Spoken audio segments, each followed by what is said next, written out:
ప్రియమైన విద్యార్థులారా, మరి ఈరోజు మనం ఫస్ట్ నేర్చుకునే అంశం ఏంటంటే పార్ట్స్ ఆఫ్ స్పీచ్.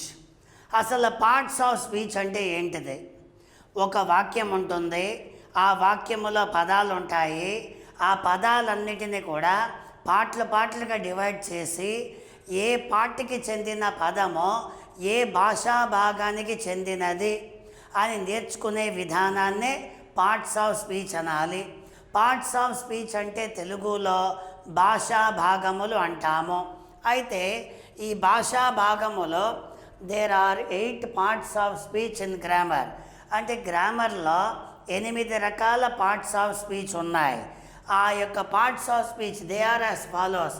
అవన్నీ కూడా ఆ 8 పార్ట్స్ ఆఫ్ స్పీచ్ అనేటివి ఈ కింద మనకి వివరించబడ్డాయి.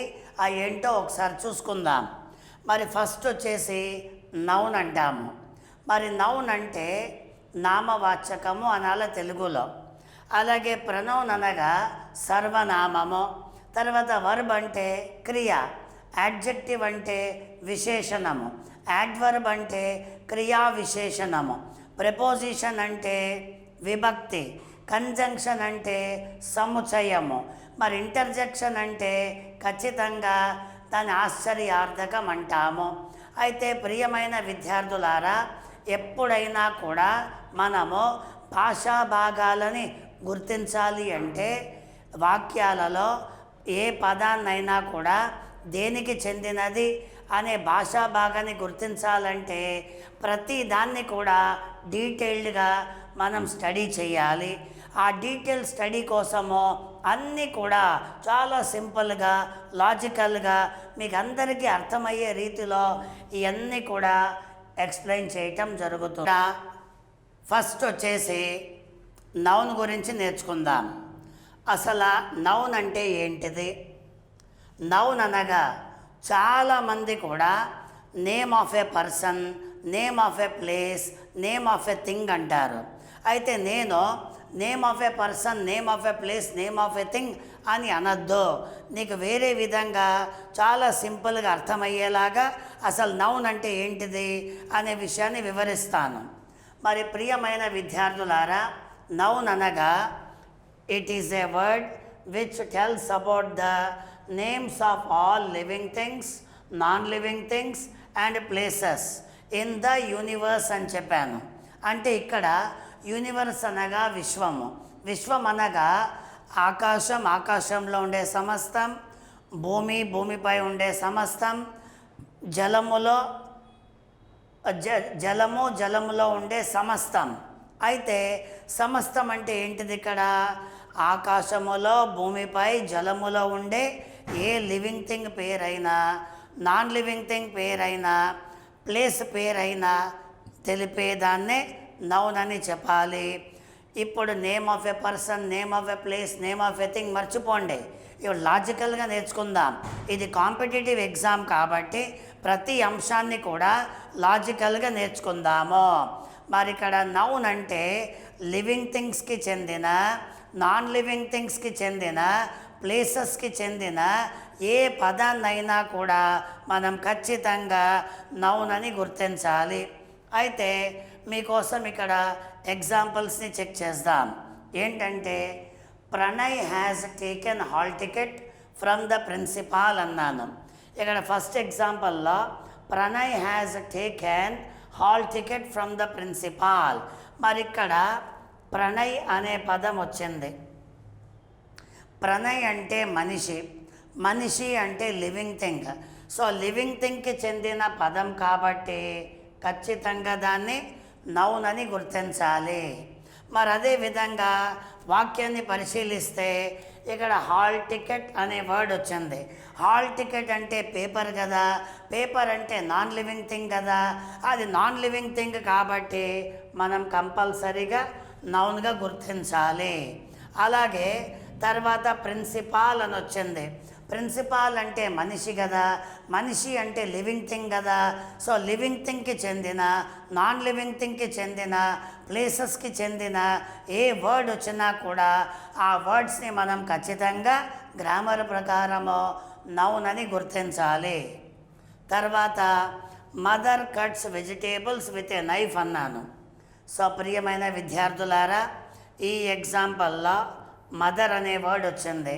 మదర్ అంటే హ్యూమన్ బీయింగ్, హ్యూమన్ బీయింగ్ అంటే లివింగ్ థింగ్, లివింగ్ థింగ్ కాబట్టి దాన్ని కంపల్సరీగా నౌన్ అని గుర్తించాలి. తర్వాత వెజిటేబుల్స్ అన్నాను. మరి వెజిటేబుల్స్ అంటే పుడతాయి, పెరుగుతాయి, వాడిపోయి చచ్చిపోతాయి. దేనికైనా పుట్టుక మరణం ఉన్నట్లయితే దాన్ని లివింగ్ థింగ్ అని చెప్పాలి.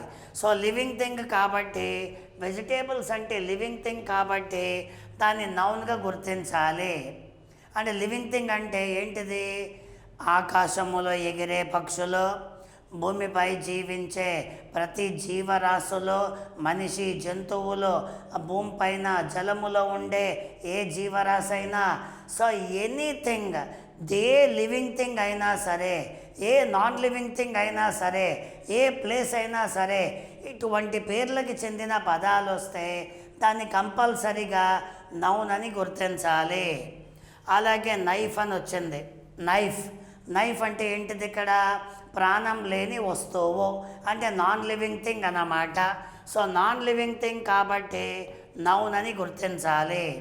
అయితే ప్రియమైన విద్యార్థులారా, ఈ యొక్క నౌన్ని కొంచెం పరిశీలించినట్లయితే ఈ నౌన్ అనేది 2 రకాలుగా డివైడ్ అయింది. ఆ 2 రకాలు, noun is classified into 2 types అన్నమాట. నౌన్ 2 టైప్స్గా డివైడ్ అయింది. మరి ఏంటా 2 టైప్స్ అంటే, ఒకదాన్ని కాంక్రీట్ నౌన్ అంటాము, రెండో దాన్ని యాబ్స్ట్రాక్ట్ నౌన్ అంటాము. ఒకదాన్ని కాంక్రీట్ నౌన్ అనాలి, రెండో దాన్ని యాబ్స్ట్రాక్ట్ నౌన్ అనాలి. మొట్టమొదట కాంక్రీట్ నౌన్ అంటే ఏంటో తెలుసుకుందాము. మరి కాంక్రీట్ నౌన్ అనగా it can be seen and touched, అంటే ఏ దాన్నైనా కూడా కంటితో చూడగలమో, చేయితో టచ్ చేయగలమో, దేన్నైనా కూడా, అది లివింగ్ థింగ్ అయినా, నాన్ లివింగ్ థింగ్ అయినా, ప్లేస్ అయినా, కంటితో చూడగలిగితే ఆ కంటికి కనిపించింది కాబట్టి చేయితో టచ్ చేయగలము. ఎటువంటి దాన్ని టచ్ చేయగలము? షేప్, సైజ్, అంటే ఫిజికల్గా షేప్ కానీ, ఫిజికల్గా సైజ్ కానీ, దేనికైనా ఫిజికల్గా షేప్ కానీ సైజు కానీ ఉంటే దాన్ని కంటితో చూడగలమో, చేయితో టచ్ చేయగలమో, అటువంటి దాన్ని ఖచ్చితంగా కాంక్రీట్ నౌన్ అని చెప్పాలి. నా చేతిలో మార్కర్ ఉంది. ఈ మార్కర్కి ఫిజికల్గా షేప్ ఉంది, సైజ్ ఉంది, అందువలన నా కంటికి కనపడుతుంది, చేతితో కూడా టచ్ చేయగలిగాను. అందుకే this is called concrete noun. ఈ మార్కర్ అనేది this is absolutely called concrete noun అన్నమాట. అలాగే ఈ కాంక్రీట్ నౌన్ని మళ్ళీ ఏం చేసింది గ్రామర్ అంటే, ఈ కాంక్రీట్ నౌన్ని 4 టైప్స్గా డివైడ్ చేశారు. సో జాగ్రత్తగా వినండి. Living things, non living things, ప్లేసెస్కి చెందిన నేమ్స్ అయితే నౌన్ అనాలి. ఈ నౌన్ 2 విధాలా డివైడ్ అయింది. ఒకదాన్ని కాంక్రీట్ అనాలి, ఇంకో దాన్ని యాబ్స్ట్రాక్ట్ అనాలి. కాంక్రీట్ అంటే కంటితో చూడగలమో, చేతితో టచ్ చేయగలమో, ఎందుకంటే దానికి ఫిజికల్గా షేప్ ఉంటుంది, సైజు కూడా ఉంటుంది కాబట్టి. అయితే ప్రియమైన విద్యార్థులారా, ఈ కాంక్రీట్ నౌన్ని పరిశీలిస్తే అది మళ్ళా 4 టైప్స్గా డివైడ్ అయిందన్నమాట. ఆ 4 టైప్స్ ఏంటి అంటే, ఒకదాన్ని ప్రాపర్ నౌన్ అనాలి, రెండో దాన్ని కామన్ నౌన్ అనాలి, మూడో దాన్ని మెటీరియల్ నౌన్ అనాలి, నాలుగో దాన్ని కలెక్టివ్ నౌన్ అనాలి. అయితే ప్రియమైన విద్యార్థులారా, ఎటువంటి దాన్ని ప్రాపర్ నౌన్ అనాలి, దేన్ని కామన్ నౌన్ అనాలి, దేన్ని మెటీరియల్ నౌన్ అనాలి, దేన్ని కలెక్టివ్ నౌన్ అనాలి అనే విషయాన్ని ఇప్పుడు మీకు వివరిస్తాను, జాగ్రత్తగా చూడండి. ప్రాపర్ నౌన్ అంటే స్పెసిఫిక్ ఆర్ పర్టికులర్ నేమ్స్ అన్నాను.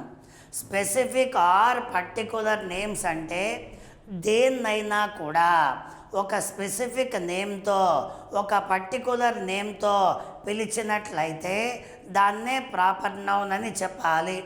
ఇప్పుడు నేనున్నాను, నా శరీరానికి మా తల్లి తండ్రి నా యొక్క శరీరానికి సొసైటీలో గుర్తింపు కోసము నాకు మా తల్లిదండ్రి ఈ శరీరానికి ఒక స్పెసిఫిక్ నేమ్ పెట్టారు, ఒక పర్టికులర్ నేమ్ పెట్టారు. దాన్నే ప్రసన్న కుమార్ అంటాము. ప్రసన్న కుమార్ అంటే ఒక స్పెసిఫిక్ నేమ్ అవుతుంది, ఒక పర్టికులర్ నేమ్ అవుతుంది. అందువలన దాన్ని ప్రాపర్ నౌన్ అని చెప్పాలి. ఒకవేళ నా చేతిలో పెన్ ఉందనుకోండి, పెన్ అంటే ప్రాపర్ నౌన్ కాదు. ఆ పెన్నుకి ప్రత్యేకంగా పేరు పెడితే అంటే రెనాల్డ్స్ పెన్, సెల్లో పెన్, పార్కర్ పెన్, మాంటెక్స్ పెన్, ఇలాగా ఒక ప్రత్యేకమైన పేరు పెట్టి పిలిస్తే దాన్ని ఖచ్చితంగా ప్రాపర్ నౌన్ అనాలి. అలాగే మరి భూలోకములో అనేక ప్రాంతాలు ఉన్నాయి. ఒక్కొక్క ప్రాంతానికి గుర్తింపు కోసము పర్టికులర్ పేరు, స్పెసిఫిక్ పేరు పెట్టడం జరిగింది. ఏంటి అంటే కంట్రీ అంటే నేమ్ కాదు. అమెరికా అన్నారనుకో స్పెసిఫిక్ నేమ్. కంట్రీ అంటే నేమ్ కాదు. ఇండియా అన్నారనుకో specific name, particular name. Hyderabad specific name, Kadapa specific name, Vijayawada specific name, Anantapur particular name. ఇలాగా ఒక లివింగ్ థింగ్కైనా నాన్ లివింగ్ థింగ్కైనా ప్లేస్కైనా ఒక ప్రత్యేకమైన పేరు పెట్టి పిలిచినట్లయితే, ఒక స్పెసిఫిక్ నేమ్ కానీ పర్టికులర్ నేమ్ కానీ పెట్టి పిలిచినట్లయితే అటువంటి పేరుని మనము ప్రాపర్ నౌన్ అని చెప్పాలి. రెండోది కామన్ నౌన్. మరి కామన్ నౌన్ అంటే ఏంటిది చూద్దాం. General words without specific are particular names. అంటే ప్రత్యేకమైన పేర్లతో కాకుండా జనరల్గా, సాధారణంగా, జనరల్గా పిలిచినట్లయితే అటువంటి వాటిని మనం కంపల్సరిగా కామన్ నౌన్ అని చెప్పాలి. ఇందాక ప్రసన్న కుమార్ అన్నాను. ప్రసన్న కుమార్ అంటే స్పెసిఫిక్ నేమ్ కాబట్టి ప్రాపర్ నౌన్ అంటాము. మరి ప్రసన్న కుమార్ని ఇంకో విధంగా పిలవచ్చు, సార్ అనొచ్చు. సార్ అంటే ఏ సార్ అయినా కావచ్చు, జనరల్ వర్డ్. టీచర్ ఏ టీచర్ అయినా, లెక్చరర్ ఏ లెక్చరర్ అయినా, ప్రొఫెసర్ ఏ ప్రొఫెసర్ అయినా, ఇంజనీర్ ఏ ఇంజనీర్ అయినా, డాక్టర్ ఏ డాక్టర్ అయినా. సో ప్రపంచములో ఎవరినైనా కూడా జనరల్గా పిలిచినట్లయితే ఆ జనరల్ పదాలని కామన్ నౌన్ అనాలి. ప్రత్యేకమైన పేరు పెట్టి పిలిస్తే దాన్ని ప్రాపర్ నౌన్ అని చెప్పాలి. మూడోది మెటీరియల్ నౌన్. మరి దీన్ని సింపుల్గా చెప్పాలి అంటే మెటీరియల్ నౌన్ అనగా ఏంటిది? భూమిలో దొరికే పదార్థాలన్నీ కూడా రా మెటీరియల్స్ రూపంలో ఉంటాయి. భూమిపైన పండించే పదార్థాలన్నీ కూడా రా మెటీరియల్స్ టైప్లో ఉంటాయి. సో భూమిలో దొరికే పదార్థాలు, భూమిపై పండించే పదార్థాలు ఇవన్నీ కూడా రా మెటీరియల్స్ కాబట్టి ఆ రా మెటీరియల్ని మెటీరియల్ నౌన్ అని చెప్పాలి. ఇది మార్కర్ అంటే లాస్ట్ అపీరెన్స్ కదా. ఏ దానికైనా లాస్ట్ అపీరెన్స్ని కామన్ నౌన్ అనాలి.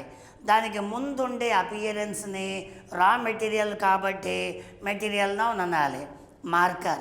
మార్కర్ అంటే లాస్ట్ అపియరెన్స్, అందుకే కామన్ నౌన్ అంటాము. ఈ మార్కర్ తయారు చేయటానికి నేనేం వాడాను? ప్లాస్టిక్ అనే రా మెటీరియల్ వాడాను. అంటే ఈ వస్తువుకి ఫస్ట్ అపియరెన్స్ రా మెటీరియల్ అవుతుంది. ఆ రా మెటీరియల్నే మనం మెటీరియల్ నౌన్ అని చెప్పాలి. అలాగే నా ఏలుకి రింగ్ అంటే ఉంగరం ఉంది. రింగ్ అంటే లాస్ట్ అపియరెన్స్ కదా, కామన్ నౌన్ అనాలి. మరి ఈ రింగ్ అనే వస్తువు దేంతో తయారు చేశారో? ఈ వస్తువుకి ఫస్ట్ రూపం ఏంటిది? ఈ వస్తువుకి ఫస్ట్ రూపము గోల్డ్ అన్నమాట. గోల్డ్ అంటే రా మెటీరియల్, భూమిలో దొరికే పదార్థము రా మెటీరియల్. అందువలన గోల్డ్ని మెటీరియల్ నౌన్ అనాలి. ఆడపిల్లలు కాళ్ళకి గజ్జలు వేసుకుంటారు, పట్టీలు వేసుకుంటారు. దాని ఇంగ్లీష్లో యాంక్లెట్స్ అంటారు. మరి యాంక్లెట్స్ అనేటివి లాస్ట్ అపియరెన్స్ కాబట్టి కామన్ నౌన్ అనాలి. ఆ యాంక్లెట్స్ తయారు చేయడానికి మనం ఒక రా మెటీరియల్ వాడతాము. ఆ రా మెటీరియల్ భూమిలో దొరుకుతుంది. ఆ దొరికే మెటీరియలే సిల్వర్ అన్నమాట. సో ఇలాగా భూమిలో దొరికే పదార్థాలు, భూమిపై పండించే పదార్థాలు, వీటన్నిటిని కూడా రా మెటీరియల్స్ అంటాము. ఆ రా మెటీరియల్స్ని గ్రామర్ ప్రకారము మెటీరియల్ నౌన్ అని చెప్పాలి. మరి నాలుగోది ఏంటంటే కలెక్టివ్ నౌన్. కలెక్టివ్ నౌన్ అంటే ఏంటిది? Group, collection, gathering. ఏ పదములో అయినా చివర ఎస్ అనే అక్షరం ఉండకూడదు. ఏ పదములో అయినా చివర ఎస్ అనే అక్షరము లేకుండా ఆ పదాన్ని పరిశీలిస్తే ఆ పదము ఒక గుంపుని, ఒక మందని, ఒక సమూహాన్ని సూచిస్తూ ఉన్నట్లయితే అటువంటి పదాన్ని కలెక్టివ్ నౌన్ అని చెప్పాలి. ఎస్ అనే అక్షరము లేకుండా ఏ పదమైనా ఒక గుంపుని, ఒక మందని, ఒక సమూహాన్ని, అంటే ఒక గ్రూప్ని, ఒక కలెక్షన్ని, ఒక గ్యాదరింగ్ని తెలిపినట్లయితే దాన్ని కలెక్టివ్ నౌన్ అని చెప్పాలి. ప్రియమైన విద్యార్థులారా, ఈ 4 నౌన్స్ కూడా కామన్ అయినా, ప్రాపర్ అయినా, మెటీరియల్ అయినా, కలెక్టివ్ అయినా, ఈ 4 రకాల నౌన్స్ ఎందుకు కాంక్రీట్ నౌన్ అవుతాయంటే ఈ 4 కూడా కంటితో చూడగలము, చేయితో టచ్ చేయగలము. ఎందుకంటే వాటికి ఫిజికల్గా షేప్ కానీ సైజు కానీ ఉంటుంది కాబట్టి.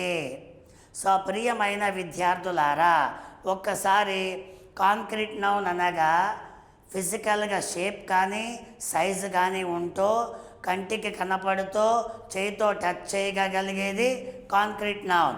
కాంక్రీట్ 4 రకాలుగా డివైడ్ అయింది: ప్రాపర్, కామన్, మెటీరియల్, కలెక్టివ్.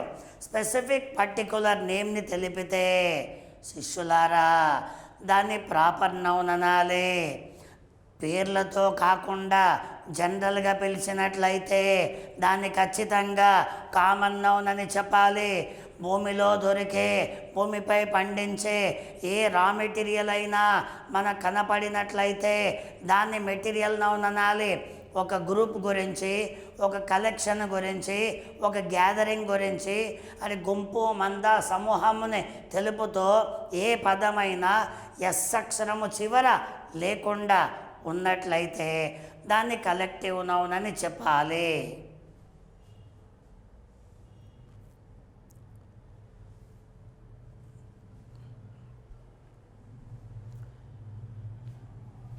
మరొకసారి ఈ యొక్క కాంక్రీట్ నౌన్ గురించి ఎగ్జాంపుల్స్ అనేటివి చాలా క్లియర్గా, సింపుల్గా, లాజికల్గా చూసుకుందాం ఒక్కసారి. మరి ఫస్ట్ ఎగ్జాంపుల్లో Satvika wrote a letter to her parents. Satvika wrote a letter to her parents అన్నాను.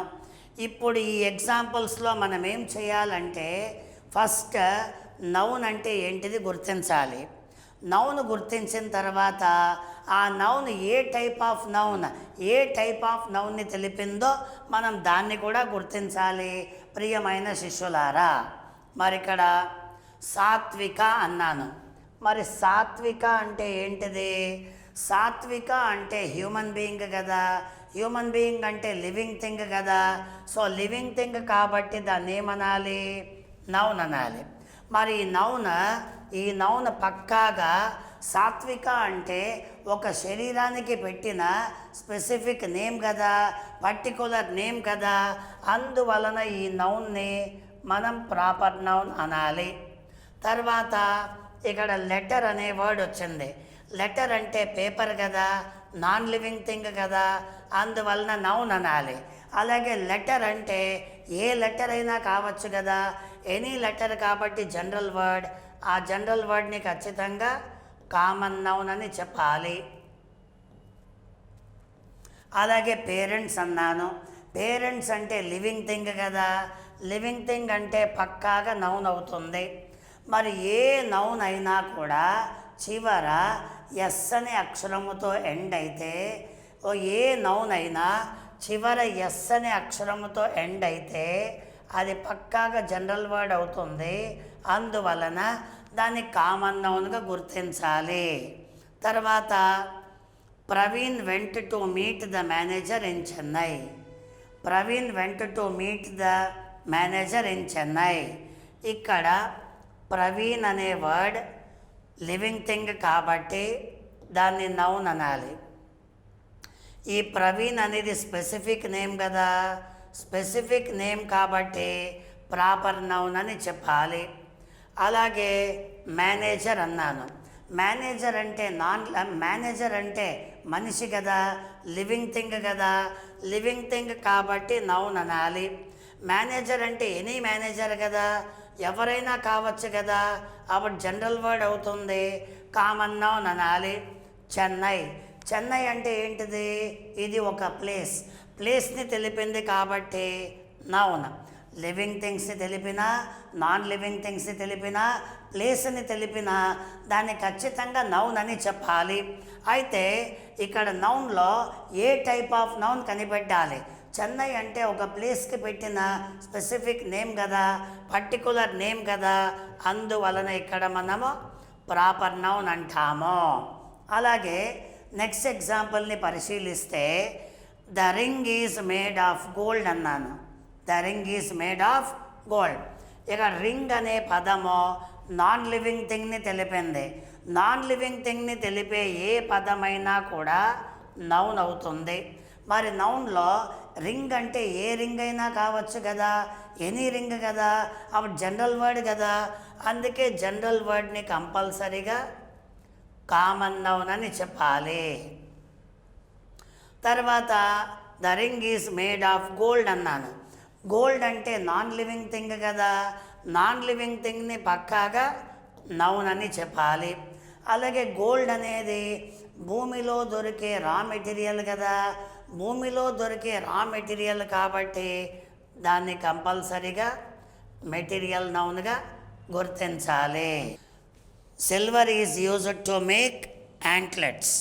మరి ఇక్కడ సిల్వర్ అనే వర్డ్ నాన్ లివింగ్ థింగ్ కాబట్టి నౌన్ అనాలి. మరి నౌన్లో ఏ టైప్ ఆఫ్ నౌనో తెలియాలి కదా, అప్పుడు సిల్వర్ అనేది భూమిలో దొరికే పదార్థం కదా, అందువలన రా మెటీరియల్ని మెటీరియల్ నౌన్ అనాలి. ప్రియమైన శిష్యులారా, ఎగ్జామ్లో ఒక వాక్యం ఇచ్చి ఆ వాక్యములో ఒక పదాన్ని అండర్లైన్ చేస్తాడు. ఆ అండర్లైన్ చేసిన పదము ఏ భాషా భాగానికి చెందినదో కనిపెట్టండి అంటాడు. అది కనిపెట్టాలి అంటే ఆ వాక్యాన్ని పరిశీలించాలి, ఆ పదాన్ని పరిశీలించాలి, ఆ పదం దేనికి చెందిందో గమనించి దానికి చెందిన ఆప్షన్ని ఆ యొక్క కింద ఇచ్చిన ఆప్షన్స్లో సెలెక్ట్ చేయాలి. ఒక్కొక్కసారి నార్మల్ ఆప్షన్ ఉంటుంది, ఒక్కొక్కసారి దాని టైప్ ఏంటో కనుక్కో అంటాడు. నార్మల్గా నౌన్ ఉంటే నౌన్ని సెలెక్ట్ చేయాలి, నౌన్ లేదనుకో ఏ టైప్ ఆఫ్ నౌన్కి చెందింది అనే ఆప్షన్స్ ఉంటే ఆ టైప్ ఆఫ్ నౌన్ని కూడా పరిశీలిస్తూ దాన్ని మనము సెలెక్ట్ చేయాలి. So silver is used to make anklets అన్నాను. మరి ఇక్కడ యాంక్లెట్స్ అనే వర్డ్ వచ్చింది. యాంక్లెట్స్ అంటే పట్టీలు అంటే నాన్ లివింగ్ థింగ్ కదా, నాన్ లివింగ్ థింగ్ అంటే ఖచ్చితంగా నౌన్ అనాలి. మరి నౌన్లో ఎస్ అనే అక్షరం వచ్చింది కదా, ఏ నౌన్లో అయినా ఇక్కడ చెప్పాను, ఏ నౌన్లో అయినా నౌన్లో మాత్రమే చివర ఎస్ అనే అక్షరం వస్తే అప్పుడు అది జనరల్ వర్డ్గా తీసుకొని మనం ఖచ్చితంగా కామన్ నౌన్గా భావించాలి. తర్వాత Mohan lost a bunch of keys on the road at Ameerpet అని చెప్పాను. ప్రియమైన విద్యార్థులారా, Mohan lost a bunch of keys on the road at Ameerpet. ఈ వాక్యములో మోహన్ అనే వర్డ్ వచ్చింది. మోహన్ అంటే మనిషి అంటే లివింగ్ థింగ్. సో లివింగ్ థింగ్ని ఖచ్చితంగా నౌన్ అనాలి. నౌన్లో మోహన్ అంటే స్పెసిఫిక్ నేమ్ కదా, పర్టికులర్ నేమ్ కదా, అందువలన స్పెసిఫిక్ నేమ్కి మనం ప్రాపర్ నౌన్ అనాలి. తర్వాత in this example I'm talking about keys. I am talking purely about keys.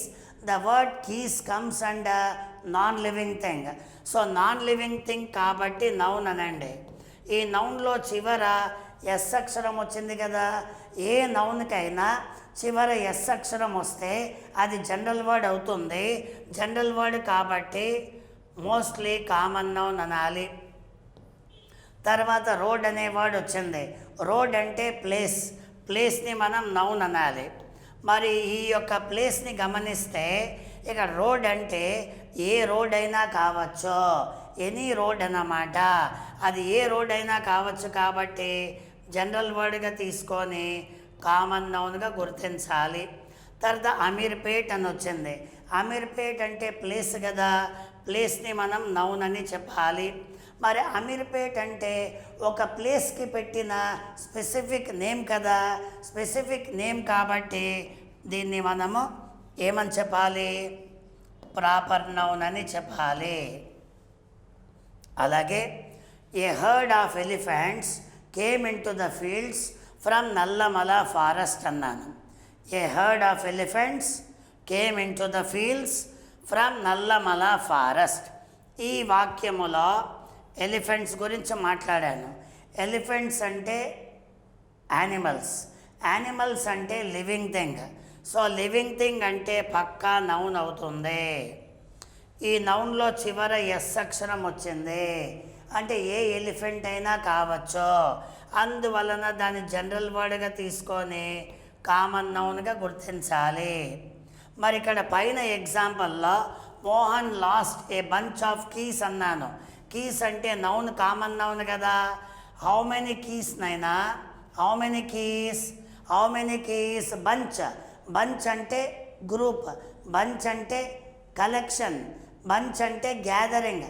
ఒక గ్రూప్ని, ఒక కలెక్షన్ని, ఒక గ్యాదరింగ్, ఒక గుంపు, ఒక మంద, ఒక సమూహము తెలిపే ఏ పదమైనా కూడా ఎస్ అనే అక్షరము లేకుండా, ఎస్ అనే అక్షరము లేకుండా మనకు కనపడినట్లయితే దాన్ని నౌన్గా, కలెక్టివ్ నౌన్గా, కలెక్టివ్ నౌన్గా మనం గుర్తించాలి. ఒక గ్రూప్ని, ఒక కలెక్షన్ని, ఒక గ్యాదరింగ్ని తెలుపుతూ ఏ వాక్యమైనా ఉంటే పదం ఉంటే ఆ పదములో ఎస్ లేకపోతే దాన్ని కలెక్టివ్ నౌన్గా తీసుకోవాలి. ఇక్కడ ఎలిఫెంట్స్ అన్నాను. How many elephants, how many elephants. A herd, a herd of elephants. Elephants అంటే common noun. How many elephants, a herd. Herd అంటే గుంపు, హర్డ్ అంటే మంద, హర్డ్ అంటే సమూహము. గుంపు, మంద, సమూహాన్ని తెలిపింది, అందుకే నౌన్ అనాలి, కలెక్టివ్ నౌన్ అనాలి. ఇక్కడ ఫీల్డ్స్ అనేది వచ్చింది. ఫీల్డ్స్ అంటే పొలాలు, పొలాలు అంటే ప్లేస్ కదా, ప్లేస్ని ఖచ్చితంగా నౌన్ అనాలి. ఈ నౌన్లో చివర ఎస్ వచ్చింది కదా, ఎస్ వస్తే జనరల్ వర్డ్ కదా, జనరల్ వర్డ్ కాబట్టి దాన్ని మనము కామన్ నౌన్ కింద తీసుకోవాలి. తర్వాత చివరిగా నల్లమల ఫారెస్ట్ వచ్చింది. నల్లమల ఫారెస్ట్, ఫారెస్ట్ అంటే ప్లేస్ కదా, ప్లేస్ని నౌన్ అనాలి. మరి నల్లమల ఫారెస్ట్ అంటే ఫారెస్ట్కి పెట్టిన స్పెసిఫిక్ నేమ్ కదా, పర్టికులర్ నేమ్ కదా, అందువలన దీన్ని ప్రాపర్ నౌన్గా గుర్తించాలి. ప్రియమైన విద్యార్థులారా, సో ఏ వాక్యములో అయినా ఏ ఒక పదము స్పెసిఫిక్ నేమ్ని, పర్టికులర్ నేమ్ని తెలిపితే ప్రాపర్ నౌన్ అనండి. జనరల్ వర్డ్ని తెలిపితే కామన్ నౌన్ అనండి. రా మెటీరియల్ని తెలిపితే మెటీరియల్ నౌన్ అనండి. ఒక గుంపుని, మందని, సమూహాన్ని తెలిపితే ఖచ్చితంగా కలెక్టివ్ నౌన్ అని చెప్పాలి. ఇది కాంక్రీట్ నౌన్ యొక్క వివరణ. రెండో విషయానికి వస్తే యాబ్స్ట్రాక్ట్ నౌన్. మరి యాబ్స్ట్రాక్ట్ నౌన్ అంటే ఏంటిది ప్రియమైన విద్యార్థులారా? కాంక్రీట్ నౌన్కి ఆపోజిట్గా ఉండేదాన్నే యాబ్స్ట్రాక్ట్ నౌన్ అని చెప్పాలి. కాంక్రీట్ నౌన్కి వ్యతిరేకంగా ఆపోజిట్గా ఉండేదే యాబ్స్ట్రాక్ట్ నౌన్. కాంక్రీట్ నౌన్కి షేప్ ఉంటుంది, సైజ్ ఉంటుంది, అందుకే చూడగలవు, టచ్ చేయగలవు. కానీ యాబ్స్ట్రాక్ట్ నౌన్ ఆపోజిట్ దానికి. కాంక్రీట్ యాబ్స్ట్రాక్ట్ నౌన్కి షేప్ ఉండదు, సైజు కూడా ఉండదు. షేపు సైజు రెండు ఉండవు, అందుకే కనపడదు. ఒకవేళ కనపడినా కూడా దాన్ని టచ్ చేయలేవు. ఎందుకు టచ్ చేయలేవంటే అవన్నీ కూడా ఫీలింగ్స్కి చెందే పదాలు. ఫీలింగ్స్కి చెందే పదాలు. ఏ ఎగ్జాంపుల్లో అయినా ప్రియమైన విద్యార్థులారా, మనకి ఫీలింగ్స్కి చెందిన పదాలు కనపడితే, ఫీలింగ్స్కి చెందిన పదాలు కనపడితే ఆ పదాలకి ఫిజికల్గా షేప్ ఉండదు, సైజ్ ఉండదు. అందుకే దాన్ని చూడలేమో, దాన్ని టచ్ చేయలేమో, మనసులో ఫీల్ అవుతాం. ఇప్పుడు నేను చాలా సంతోషంగా ఉన్నాను. నా సంతోషం నీకు కనిపిస్తుందా? కనిపిస్తుందా? నేను చాలా సంతోషంగా ఉన్నాను, కనిపిస్తుందా? కనిపించినట్లే ఉంది. అయితే పట్టుకోలేవు. సంతోషం కనిపించినట్లే ఉంది కానీ పట్టుకోలేవు. ఎందుకు పట్టుకోలేవు? సంతోషానికి ఫిజికల్గా షేప్ లేదో, సైజ్ లేదో. అది మనసులో కలిగే ఫీలింగ్ అన్నమాట. మనసులో కలిగే ఏ ఫీలింగ్కైనా మనం ఖచ్చితంగా షేప్ సైజ్ ఉండదు కాబట్టి చూడలేమో, టచ్ చేయలేమో. అందుకే అటువంటి దాన్ని యాబ్స్ట్రాక్ట్ నౌన్ అని చెప్పాలి. అయితే ఇక్కడ abstract nouns are derived from adjectives and verbs by adding the following suffixes like ness, ty, ry, ce, ence, ance, ion, tion, sion, hood, ment, ure. అంటే యాబ్స్ట్రాక్ట్ నౌన్స్ అనేటి adjective అనే భాషా భాగము, verb అనే భాషా భాగము నుంచి పుట్టాయి. సో యాబ్స్ట్రాక్ట్ నౌన్స్కి చెందిన పదాలు యాడ్జెక్టివ్కి, వర్బ్కి పుట్టినటువంటి పదాలు. అయితే యాబ్స్ట్రాక్ట్ నౌన్స్ ఎలాగ ఫామ్ అవుతాయంటే, ఆ యాడ్జెక్టివ్స్కి, వర్బ్స్కి చివర కొన్ని సఫిక్సెస్ యాడ్ అవుతాయి. సఫిక్స్ అంటే ఏంటిది? పదానికి కుడి ప్రక్కన ఎక్స్ట్రాగా యాడ్ చేసే అక్షరాలని సఫిక్స్ అనాలి. ముందు యాడ్ చేసినట్లయితే దాన్ని ప్రీఫిక్స్ అనాలి. పదానికి ముందు వచ్చే అక్షరాలు ప్రీఫిక్స్, పదానికి చివరి వచ్చే అక్షరాలు సఫిక్స్ అన్నమాట. ఏ యాడ్జెక్టివ్కైనా, ఏ వర్బ్కైనా చివర ఎక్స్ట్రాగా కొన్ని అక్షరాలు యాడ్ చేస్తే దాన్ని మనం సఫిక్స్ అంటాము. ఏ సఫిక్స్? నెస్ అనే సఫిక్స్. పదానికి ness, TY, RY, CE, ENCE, ANCE, ION, TION, SION, HOOD, MENT, URA. ఈ అక్షరాలన్నిటినీ కూడా సఫిక్స్ అంటాము. ఈ సఫిక్స్లో యాడ్జెక్టివ్కి చివర, వర్బ్కి చివర యాడ్ చేయబడతాయి. అలా యాడ్ చేస్తే ఆ అక్షరాలు ఉండే పదాన్ని యాబ్స్ట్రాక్ట్ నౌన్ అని చెప్పాలి. అయితే ప్రియమైన విద్యార్థులారా, ఒక 100 యాబ్స్ట్రాక్ట్ నౌన్స్ ఉన్నాయి అనుకుందాం. చాలా ఉన్నాయి, 100 ఉన్నాయి అనుకుందాం. ఈ 100 యాబ్స్ట్రాక్ట్ నౌన్స్లో 90% పదాలకి మాత్రమే సఫిక్స్లు యాడ్ అవుతాయి. 10% పదాలకి సఫిక్స్లు యాడ్ కావు.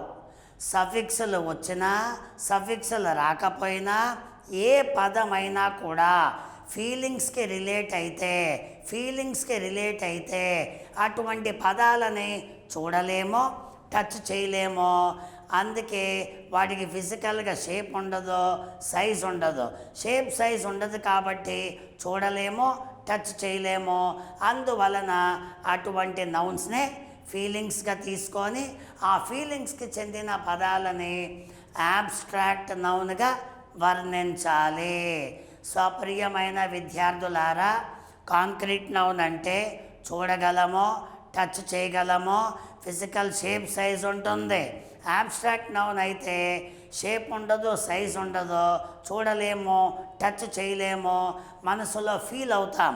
ఇలా ఫీలింగ్స్కి చెందిన పదాలలో 90% పదాలకి సఫిక్స్ ఉంటుంది, 10% పదాలకి సఫిక్స్ ఉండదు.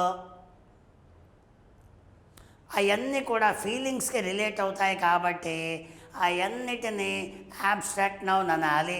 అయితే ఈ యాబ్స్ట్రాక్ట్ నౌన్స్ ఎలాగ ఫామ్ అవుతాయి? యాడ్జెక్టివ్ అనే భాషా భాగానికి, వర్బ్ అనే భాషా భాగానికి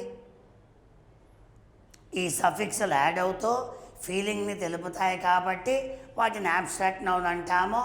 ఈ యొక్క యాడ్జెక్టివ్ని, వర్బ్ని ఒక లిస్టు రూపంలో ఇచ్చి ఏ యాడ్జెక్టివ్కి యాబ్స్ట్రాక్ట్ నౌన్ ఎలా ఫామ్ అవుతుంది, ఏ వర్బ్కి యాబ్స్ట్రాక్ట్ నౌన్ ఎలా ఫామ్ అవుతుంది, సఫిక్స్తో ఎలాగవుతుంది, సఫిక్స్ లేకుండా ఎలాగవుతుంది అనే విషయాలన్నీ కూడా ఇప్పుడే ఈ క్షణమే మీకు వివరిస్తాను. మరి ఇప్పుడు ఆ యొక్క లిస్ట్ ఏంటిదో ఒక్కసారి మనము క్లారిటీతో చూసుకుందాము. మరి ప్రియమైన విద్యార్థులారా,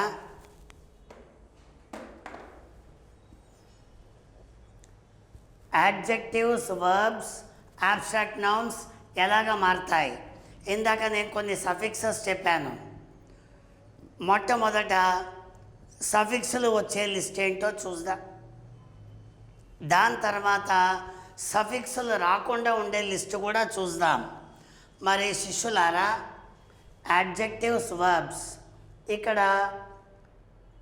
లెఫ్ట్ సైడ్లో యాడ్జెక్టివ్లు ఉన్నాయి, వర్బులు కూడా ఉన్నాయి. అయితే ఏదన్నా వర్డ్ వర్బ్ అయితే బ్రాకెట్లో ఇట్లా వి పెడతాము.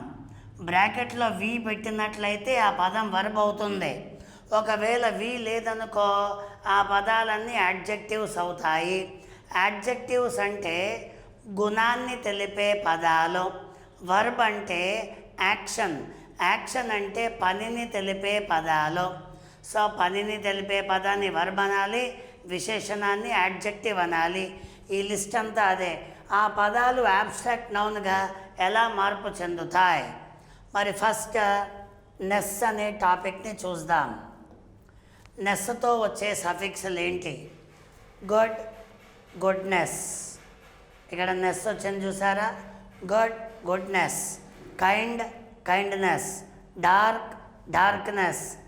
రిచ్, రిచ్కి రెండు ఉన్నాయి, రిచ్నెస్ అనొచ్చు, రిచెస్ కూడా అనొచ్చు. అలాగే లేజీ, లేజినెస్. Happy, happiness. ఇలాగా.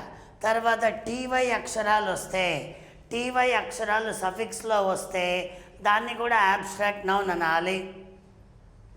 పోర్, పవర్టీ, అదో టీవై.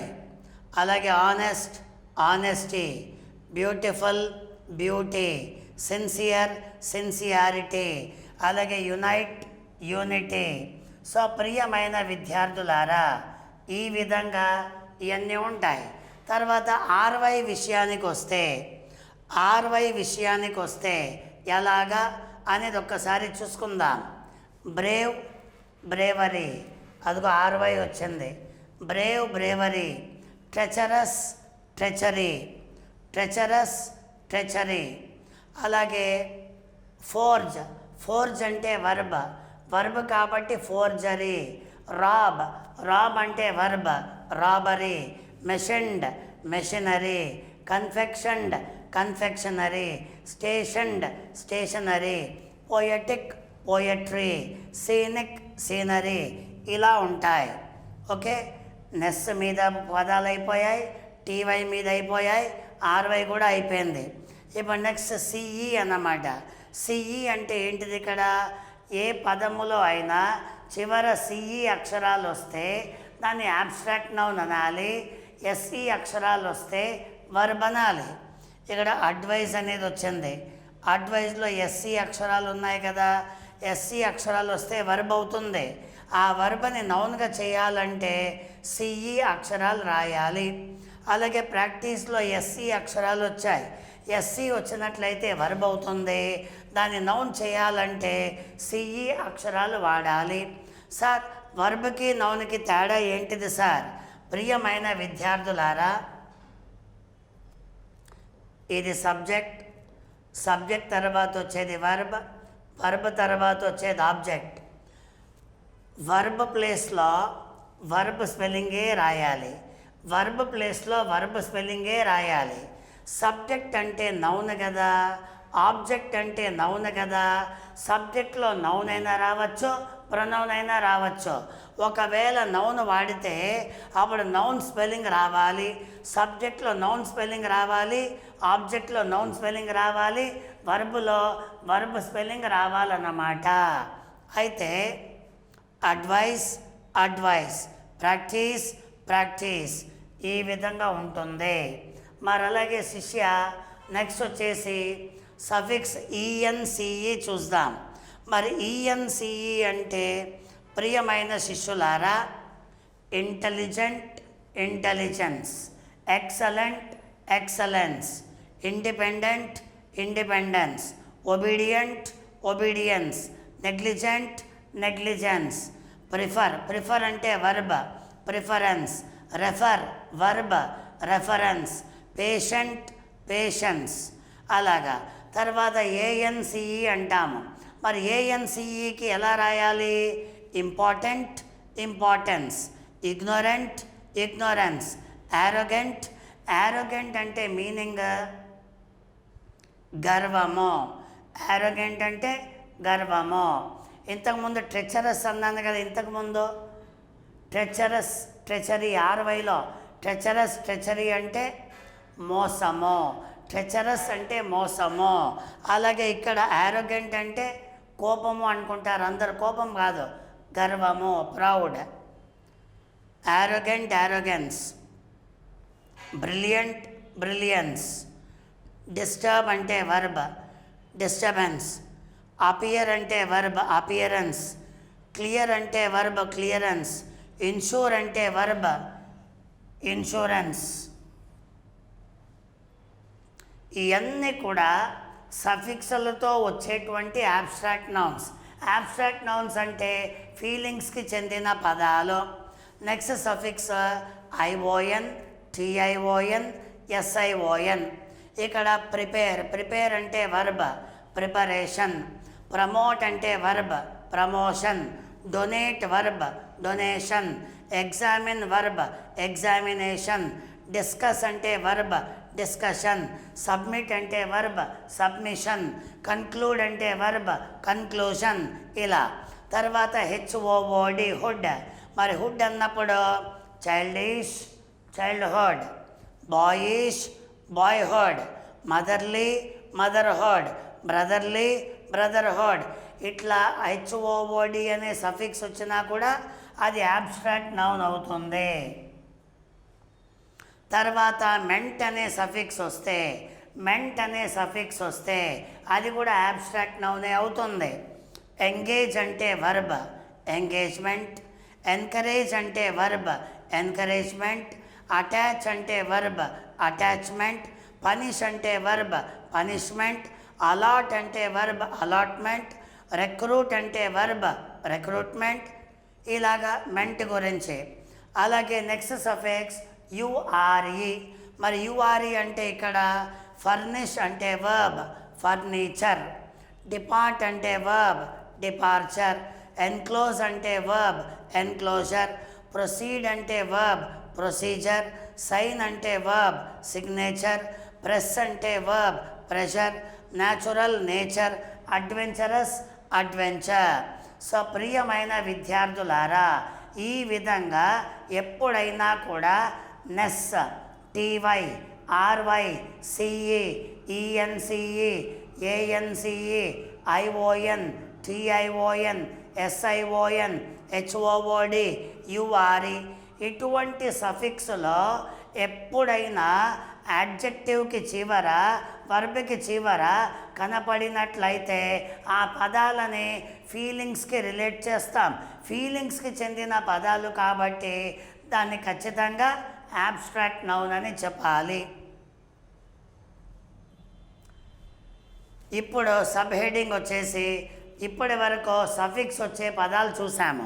ఇప్పుడు సఫిక్సులు లేని పదాలు, words without suffixes, words without suffixes. మరి సఫిక్స్ లేకుండా వచ్చే పదాలు ఏంటి? Wise, wisdom. నో అంటే verb, know knowledge. Joyful, joy. Truthful, truth. Painful, pain. Proud, pride. Strong, strength. Young, youth. Deep, depth. Wide, width. Long, length. Believe, belief. Receive, receipt. Okay.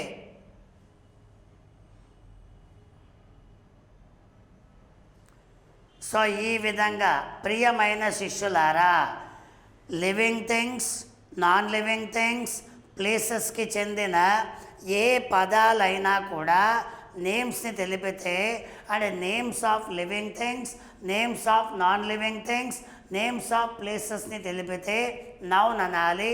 Noun రెండు రకాలుగా ఉంది, concrete అని, abstract అని. Concrete అంటే చూడగలము, touch చేయగలము, ఎందుకంటే దానికి షేప్ సైజ్ ఉంటుంది. యాబ్స్ట్రాక్ట్ అంటే చూడలేము, చూసినా టచ్ చేయలేము, ఎందుకంటే దానికి షేప్ ఉండదు, సైజ్ ఉండదు. అందుకే వాటిని ఫీలింగ్స్ అనాలి. ఫీలింగ్స్ అంటే యాబ్స్ట్రాక్ట్ నౌన్ అన్నమాట. ఈ యొక్క కాంక్రీట్ నౌన్లో 4 రకాలు ఉన్నాయి. ప్రాపర్ నౌన్ అంటే స్పెసిఫిక్ పర్టికులర్ నేమ్ వస్తే ప్రాపర్ అనాలి. జనరల్ పదాలు అయితే కామన్ నౌన్ అనాలి. రా మెటీరియల్స్ అయితే మెటీరియల్ నౌన్ అనాలి. గ్రూప్ కలెక్షన్ గ్యాదరింగ్ అయితే కలెక్టివ్ నౌన్ అని చెప్పాలి. మరి అదేవిధంగా యాబ్స్ట్రాక్ట్ నౌన్లో అన్ని పదాలు యాడ్జెక్టివ్కి, వర్బ్కి జన్మిస్తాయి. ఈ యాబ్స్ట్రాక్ట్ నౌన్లో 90% పదాలకి సఫిక్సులు ఉంటాయి, 10% పదాలకి సఫిక్సులు ఉండవు. సఫిక్స్ వచ్చినా సఫిక్స్ రాకపోయినా ఫీలింగ్స్కి అప్లై అయ్యే ఏ పదమైనా యాబ్స్ట్రాక్ట్ నౌన్ అవుతుంది శిష్యులారా. అయితే ఇక్కడ నోట్ 1 చూద్దాం. మరి మన గ్రామర్లో only common nouns have singular and plural forms. మరి ఇప్పుడు చెప్పుకున్న నౌన్లు అబ్జర్వ్ చేస్తే, ఇప్పుడు జరిగిన నౌన్ని పరిశీలిస్తే అన్నిటినీ వాటిలో కామన్ నౌన్కి మాత్రమే సింగులర్ సందర్భము, ప్లూరల్ సందర్భము. కామన్ నౌన్కి మాత్రమే సింగులర్ యూసేజ్ ఉంది, ప్లూరల్ యూసేజ్ కూడా ఉంది. మరి అలాగే నోట్ 2 విషయానికి వస్తే proper noun, material noun, collective noun. Okay, proper noun, material noun, collective noun, ఈ 3 నౌన్స్ మాత్రము ఓన్లీ సింగులర్ అన్నమాట. వాటికి plural form no plural. Proper నౌన్కి ప్లూరల్ లేదు, మెటీరియల్ నౌన్కి ప్లూరల్ లేదు, కలెక్టివ్ నౌన్కి కూడా ప్లూరల్ లేదు. కామన్ నౌన్కి మాత్రమే సింగులర్ ఉంది, ప్లూరల్ కూడా ఉంది. మిగతా ప్రాపర్ అయినా, మెటీరియల్ అయినా, కలెక్టివ్ అయినా వీటికి మాత్రము ప్లూరల్ ఫామ్ లేదు, ఓన్లీ సింగులర్ ఫామే ఉంటుంది, ఆ యూసేజే ఉంటుంది. మరి నోట్ 3 విషయానికి వస్తే దాంతో 1, 2, 3, 4 టైప్స్ నౌన్స్ అయిపోయింది. మరి ఇంకోటి 5వది యాబ్స్ట్రాక్ట్ నౌన్ కదా. మరి యాబ్స్ట్రాక్ట్ నౌన్ ఏంటంటే, abstract nouns are mostly singular in form except a few words in plural. Those words are listed below. అంటే యాబ్స్ట్రాక్ట్ నౌన్స్ కూడా 95% పదాలు, యాబ్స్ట్రాక్ట్ నౌన్లో 95% పదాలకి ప్లూరల్ ఫామ్ ఉండదు, ప్లూరల్ ఫామ్ ఉండదు, సింగులర్ ఫామే ఉంటుంది. మళ్ళీ వినండి, కామన్ నౌన్ అయితే 2 సింగులర్ ఉంది, ప్లూరల్ ఉంది. ప్రాపర్, మెటీరియల్, కలెక్టివ్ అయితే ప్లూరల్ ఫామ్ ఉండదు, లేదు, సింగులర్ మాత్రమే ఉంటుంది. మరి యాబ్స్ట్రాక్ట్ నౌన్ విషయానికి వస్తే యాబ్స్ట్రాక్ట్ నౌన్కి ఎప్పుడు కూడా 95% పదాలకి సింగులర్ ఫామ్ ఉంటుంది, 5% పదాలకి మాత్రమే ప్లూరల్ ఫామ్ ఉంటుంది. ఆ ఏంటో ఒక్కసారి ఇక్కడ తెలుసుకుందాము. Abstract nouns singular plural. Feature అనే పదం అయితే ప్లూరల్లో ఫీచర్స్ అని రాయొచ్చు. సొసైటీ అయితే సొసైటీస్ అని రాయొచ్చు. అథారిటీ అయితే అథారిటీస్ అని రాయొచ్చు. రెస్పాన్సిబిలిటీ అయితే రెస్పాన్సిబిలిటీస్. ఈ 4 పదాలే కాకుండా ఇంకా కొన్ని ఉన్నాయి, అవి టీచింగ్లో కవర్ చేస్తాను. అయితే ఈ 4 పదాలు ఇదిగో యుఆర్ఈ, అదిగో టీవై టీవై టీవై, ఈ సఫిక్స్లు ఉన్నాయి కాబట్టి వాటిని అబ్స్ట్రాక్ట్ నౌన్ అనాలి.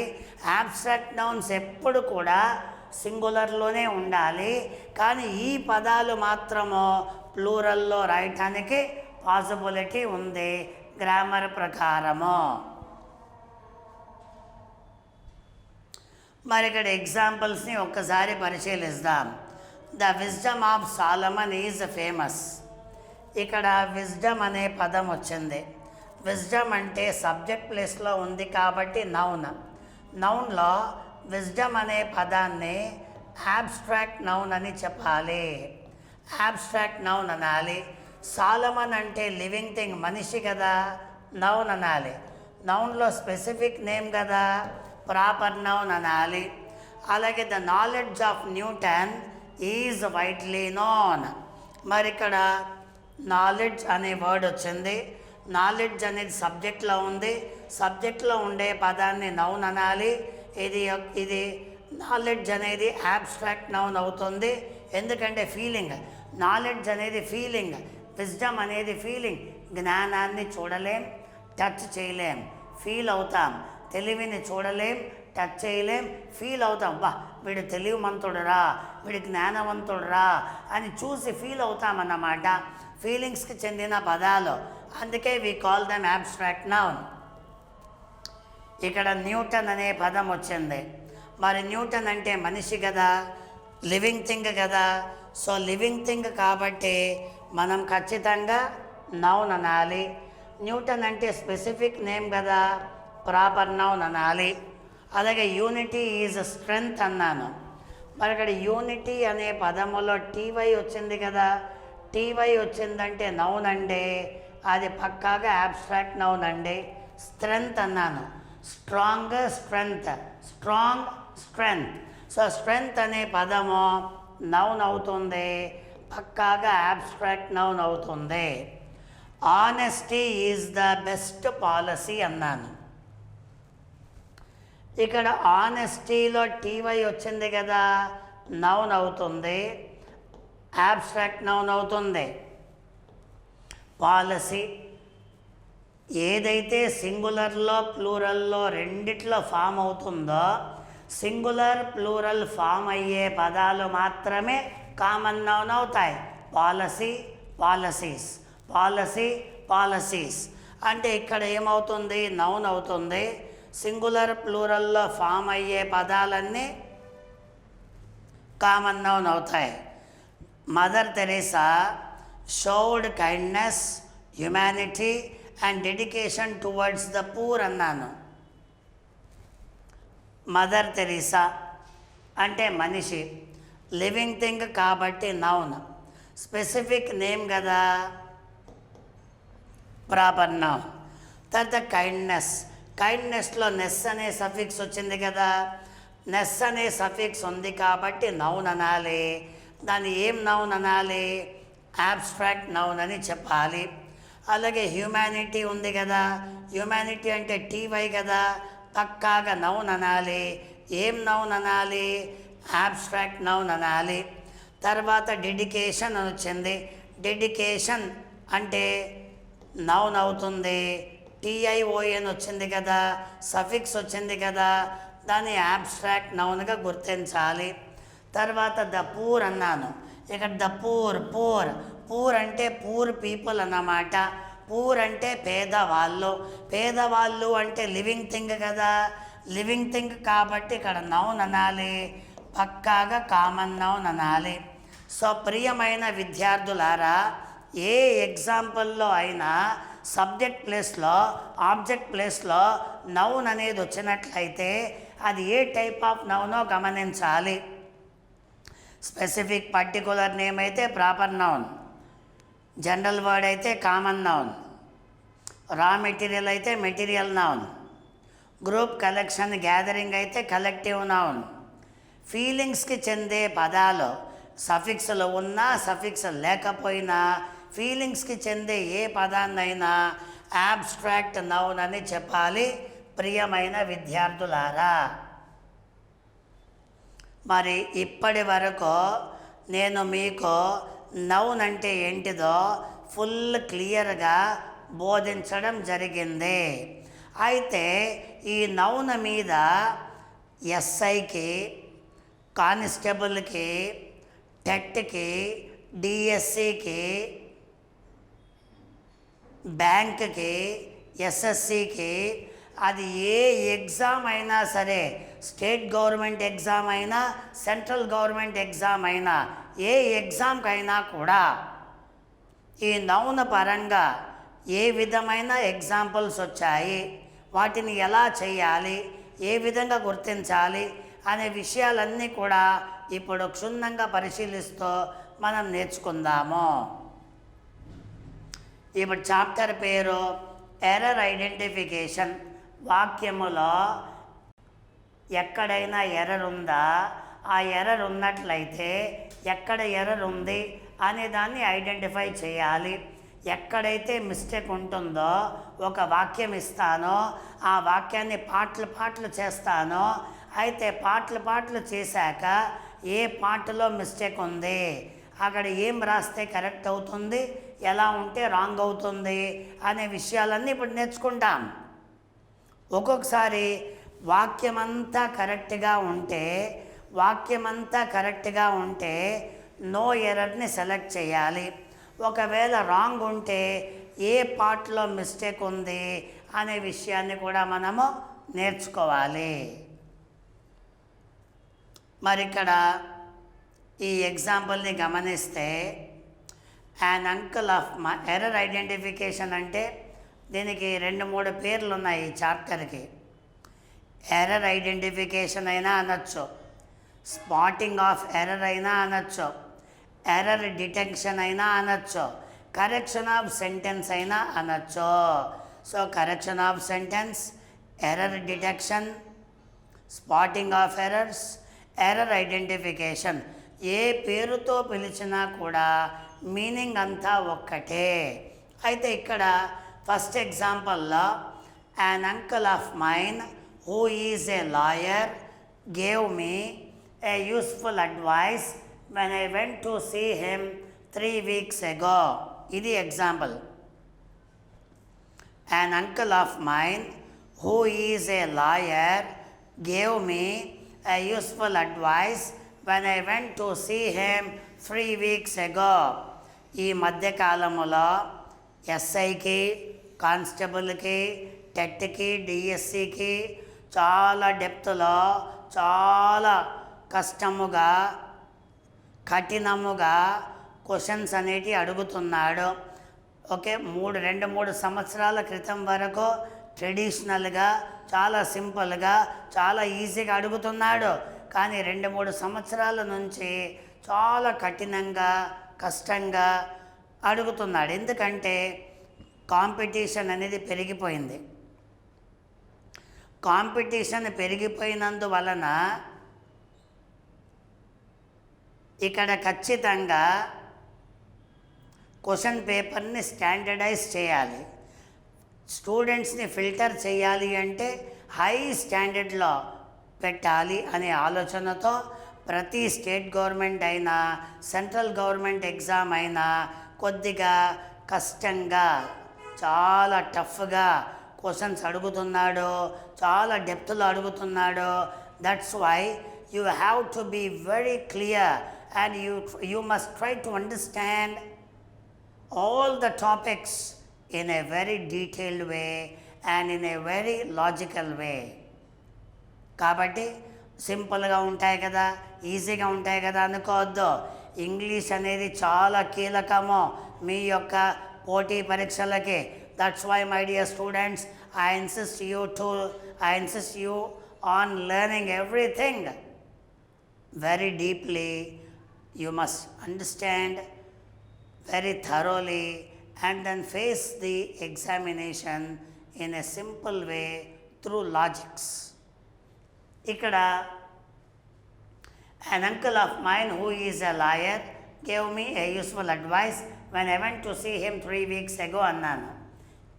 ప్రతి ఎగ్జాంపుల్కి నోట్ ఇస్తాను. ఆ నోట్ ఏంటిదంటే ఆ బిట్ యొక్క అనాలిసిస్ అన్నమాట. In English there are some words which appear the same in singular and plural. ఇంగ్లీష్లో కొన్ని పదాలు సింగులర్లో ఏదైతే వచ్చిందో ప్లూరల్లో కూడా అదే వస్తుంది. మరి సింగులర్లో ప్లూరల్లో సేమ్ పదాలు వస్తే అప్పుడు దేన్ని సింగులర్ అనాలి, దేన్ని ప్లూరల్ అనాలి అనేది చాలా కష్టం.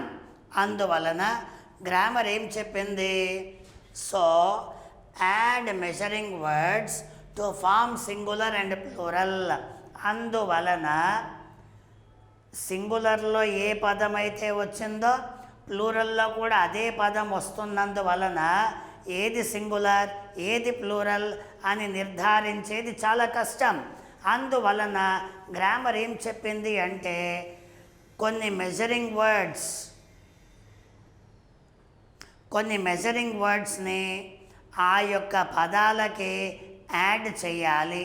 అలాగే యాడ్ చేసినప్పుడు మాత్రమే ఆ మెజరింగ్ పదం బేస్ చేసుకొని అది సింగులరా ప్లూరలా అనేది నిర్ధారించాలి.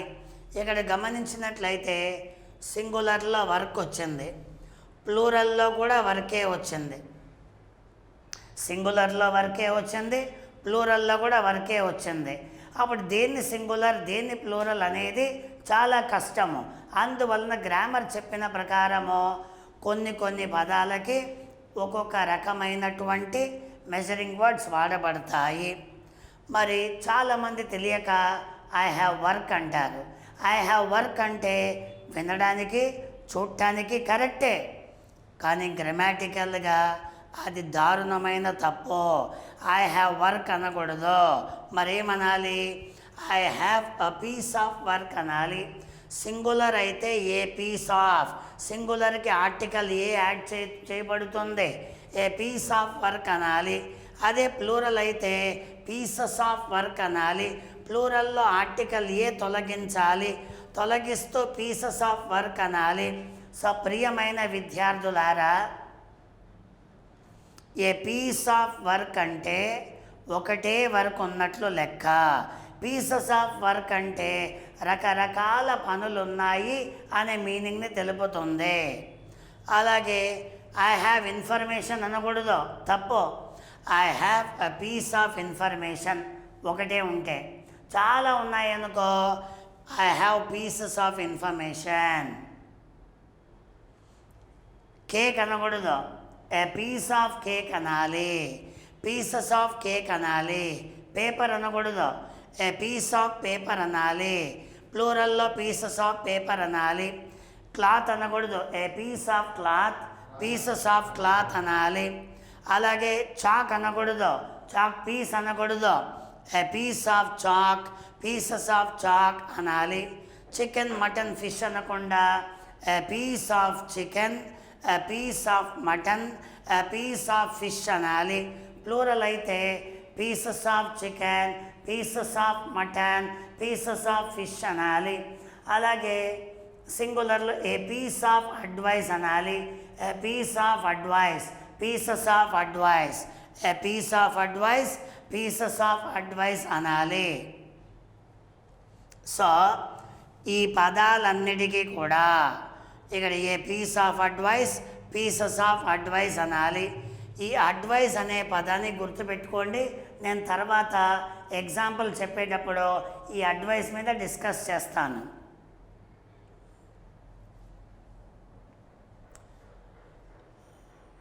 తర్వాత బ్రెడ్ అన్న, ఐ బాట్ బ్రెడ్ అనకూడదు, ఐ బాట్ బ్రెడ్ అని పొరపాటున కూడా అనకూడదు. మనము బ్రెడ్ బేకరీలో కొనుక్కుంటాము, కొనుక్కునేటప్పుడు ప్యాకెట్లో కొనుక్కుంటాం కదా, ఆ ప్యాకెట్ని ఏమనాలి, ఏ లోఫ్ ఆఫ్ బ్రెడ్ అనాలి. ఒకటే ప్యాకెట్ అయితే ఏ లోఫ్ ఆఫ్ బ్రెడ్, ఎక్కువ ప్యాకెట్లు అయితే లోవ్స్ ఆఫ్ బ్రెడ్ అనాలి. మరి తినేటప్పుడు ప్యాకెట్ అంతా తినం కదా, వాటిలో ఒకటో రెండో మూడో ముక్కలు తింటాం కదా, వాటిని ఏ స్లైస్ ఆఫ్ బ్రెడ్ అనాలి. ప్లూరల్ అయితే స్లైసెస్ ఆఫ్ బ్రెడ్ అనాలి. తర్వాత ఎవరింటికన్నా వెళ్ళావనుకో, అప్పుడు వాటర్ కావాలి తాగడానికి, ప్లీజ్ గివ్ మీ వాటర్ అనకూడదు, please give me a glass of water, a glass of water. మరి ఏ గ్లాస్ ఆఫ్ అనేది దేనికి వస్తుంది? Glass of water, a glass of juice, a glass of milk, a glass of buttermilk, a glass of beer, a glass of wine, A glass of liquor, A glass of toddy. మరి ఇక్కడ liquor అంటే సారాయి, toddy అంటే కళ్ళు. మరి దానికి plural ఏం రావాలి? Glasses of water, glasses of juice, glasses of milk, glasses of buttermilk, glasses of beer, glasses of wine, glasses of liquor, glasses of toddy, ఇలా రాయాలి. మరి టూత్పేస్ట్, ఐ బాట్ టూత్పేస్ట్ అనకూడదు. టూత్పేస్ట్కి మెజర్మెంట్ ఏంటిది? A tube of, a tube of toothpaste, a tube of gum, a tube of ointment, a tube of cream, a tube of gel అని పలకాలి. దానికి plural ఏం రావాలి? Tubes of toothpaste, tubes of gum, tubes of ointment, tubes of cream, tubes of gel అనాలి. మరి అలాగే honey, jam, pickle, water, beer వీటికేమనాలి? Sir ఇక్కడ వాటర్కి గ్లాస్ అన్నారు కదా, ఇంటికి వెళ్తే ఏ గ్లాస్ ఆఫ్ వాటర్ అంటాము. ఒకవేళ వాటర్ ఇంటి దగ్గర నుంచి కాలేజీకి తీసుకెళ్ళాలనుకో, గ్లాస్లో తీసుకెళ్ళావు, బాటిల్లో తీసుకెళ్తావు, ఇంటి నుంచి స్కూల్కి కానీ కాలేజీకి కానీ లేదా వర్కింగ్ ప్లేస్కి కానీ. కొన్నిటికి గ్లాసు వాడతాం సందర్భాన్ని బట్టి, కొన్నిటికేమో బాటిల్ వాడతాము ఆ యొక్క సందర్భాన్ని బట్టి, వెళ్ళే ప్లేస్ని బట్టి. ఏ బాటిల్ ఆఫ్ హనీ, హనీ అంటే తేనె, తేనెని బాటిల్లో కొనుక్కుంటాము, గ్లాసులో కాదు. ఏ బాటిల్ ఆఫ్ జామ్, జామ్ బాటిల్లో. ఏ బాటిల్ ఆఫ్ పికల్, పికల్ అంటే పచ్చడి, పచ్చడి మామిడికాయ పచ్చడి, టమాటా పచ్చడి, ఇవన్నీ కూడా బాటిల్లో కొనుక్కుంటాము. A bottle of water, a bottle of beer. Sir బీర్కి ఇక్కడ గ్లాస్ ఆఫ్ అన్నారు కదా, తాగేటప్పుడు గ్లాస్లో పోసుకొని తాగుతారు. మరి రెస్టారెంట్లో కానీ లేకపోతే షాప్లో కానీ కొనుక్కునేటప్పుడు బాటిల్ కొనుక్కుంటారు. అందువల్ల a bottle of wine, a bottle of liquor, a bottle of toddy, a bottle of syrup, a bottle of tonic, a bottle of ketchup, a bottle of sauce. Ketchup అంటే సాస్, సాస్ అంటే ketchup. A bottle of oil, a bottle of phenyl, a bottle of acid, ఇవన్నీ వస్తాయి. మరి దానికి plural ఏం రావాలి? Bottles of honey, bottles of jam, bottles of pickle, bottles of water, bottles of beer, bottles of wine, bottles of liquor, bottles of toddy, bottles of syrup, bottles of tonic, bottles of ketchup, bottles of sauce, bottles of oil, bottles of phenyl, bottles of acid. ఒక్కటే కొనుక్కుంటే a bottle of, చాలా కొనుక్కున్నట్లయితే bottles of. ఇలాగ measuring. సింగులర్కి అయితే ఆ యొక్క పదాన్ని బట్టి కొన్నిటికి ఏ పీస్ ఆఫ్, కొన్నిటికి ఏ లోఫ్ ఆఫ్, కొన్నిటికి ఏ స్లైస్ ఆఫ్, కొన్నిటికి ఏ ట్యూబ్ ఆఫ్, కొన్నిటికి అయితే ఏ గ్లాస్ ఆఫ్, కొన్నిటికి ఏ బాటిల్ ఆఫ్, ఇలా వాడతాం. అదే టీ కాఫీకి అయితే చాలామంది తెలియక come on let us go for coffee అంటారు. లెటస్ గో ఫర్ కాఫీ అనే తప్పు. Let's go for a cup of tea, a cup of coffee. Let us have a cup of tea, a cup of coffee. ఈ విధంగా మాట్లాడుకోవాలి. సో టీకి కాఫీకి measurement a cup of tea, a cup of coffee. దాని ప్లూరల్లో cups of tea అనాలి, cups of coffee అనాలి. So ఈ విధంగా ప్రియమైన శిష్యులారా సింగులర్ అయినా ప్లూరల్ అయినా రాయబడుతుంది. అయితే మనము ఓకే, మన ఎగ్జాంపుల్స్కి వచ్చేసరికి ఒక్కసారి చూద్దాం. ఇక్కడ ఎగ్జాంపుల్లో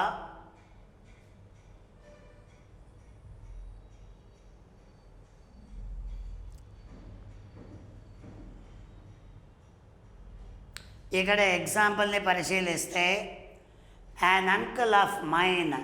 యాన్ అంకుల్ ఆఫ్ మైన్ అంటే పక్కా కరెక్ట్గా ఉంది, కంప్లీట్ మీనింగ్ ఉంది, దాంట్లో ఎటువంటి తప్పు లేదు. An uncle of mine who is a lawyer, correct. Gave me a useful, correct. Oh, advice అనే వర్డ్ వచ్చిందా? ఎప్పుడైనా కూడా వాక్యములో అడ్వైస్ అనే పదం వస్తే అది రాంగ్ అవుతుంది. ఎందుకంటే దానికి మెజరింగ్ వర్డ్ అనేది ఖచ్చితంగా వాడాలి. ఏం వాడాలి? సింగులర్ అయితే ఏ పీస్ ఆఫ్ అడ్వైస్ అని, ప్లూరల్ అయితే పీసెస్ ఆఫ్ అడ్వైస్ అనేది వాడాలి. అయితే ఇక్కడ మనకి ఆర్టికల్ ఏ వచ్చింది కదా, ఏ యూస్ఫుల్ అడ్వైస్ అని ఉంది కదా, అంటే ఏ వచ్చింది కాబట్టి అది సింగులర్ సందర్భము. అంటే ఏలో కరెక్ట్ ఉంది, బి కరెక్ట్ ఉంది, సి అనే పార్ట్ రాంగ్ అన్నమాట. ఆ రాంగ్ ఏది వచ్చింది? ఏ యూస్ఫుల్ అడ్వైస్ అనేది పక్కా రాంగ్ ఉంది. మరి ఆ ప్లేస్లో ఏం రాస్తే కరెక్ట్ అవుతుంది? ఏ పీస్ ఆఫ్, అక్కడ యూస్ఫుల్ అనే తోక ఉంది కాబట్టి యూస్ఫుల్ అడ్వైస్. ఆ మూడో భాగంలో అడ్వైస్ అనే పదం వచ్చింది.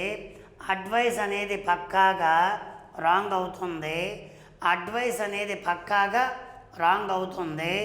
ఎందుకు రాంగ్ అవుతుందంటే ఆ యొక్క పదానికి కంపల్సరిగా మెజరింగ్ వర్డ్ అనేది వాడాలి. అడ్వైస్ అనే వర్డ్కి ప్లూరల్లో అడ్వైజెస్ అనే పదం లేదు. ఆ అడ్వైజెస్ అనే పదం లేదు కాబట్టి అడ్వైజ్ అంటే యాబ్స్ట్రాక్ట్ నౌన్. యాబ్స్ట్రాక్ట్ నౌన్స్కి ప్లూరల్ ఉండదు కాబట్టి ఈ మెజరింగ్ పదాలు సింగులర్కి ఏ పీస్ ఆఫ్ అని, ప్లూరల్కి పీసెస్ ఆఫ్ అని వాడబడుతుంది. అందుకే ఏ యూస్ఫుల్ అడ్వైస్ అనే థర్డ్ పార్ట్ రాంగ్. ఇక్కడ ఏం రాస్తే కరెక్ట్ అవుతుంది? ఏ పీస్ ఆఫ్ యూస్ఫుల్ అడ్వైస్ అనేది రాస్తే కరెక్ట్ అవుతుంది. ఇది ఫస్ట్ ఎగ్జాంపుల్ సారాంశం. ఒకవేళ విద్యార్థులారా క్వశ్చన్లోనే అడ్వైజ్ ప్లేస్లో అడ్వైజెస్ అని ఉందనుకో, అడ్వైజెస్ అంటే బహువచనములో పదం కదా, అడ్వైజ్కి ప్లూరల్ ఫామ్ లేదు కదా. ఒకవేళ వాడు ప్లూరల్లో ఇస్తే అప్పుడు మనము ప్లూరల్ కాన్సెప్ట్లోనే మాట్లాడాలి. అప్పుడు అడ్వైజెస్ రాంగ్ కాబట్టి, అది ప్లూరల్లో ఉంది కాబట్టి మనం ప్లూరల్ మెజరింగ్ వర్డ్ తీసుకోవాలి. Pieces of advice. అడ్వైజ్ అనేది సింగులర్లో ప్లూరల్లో సేమ్ ఉంటుంది. మెజరింగ్ వర్డ్ని బట్టి మార్పు చెందుతుంది. సింగులర్ సందర్భం అయితే a piece of advice, plural సందర్భం అయితే పీసెస్ ఆఫ్ అడ్వైస్ అనేది వాడాలి.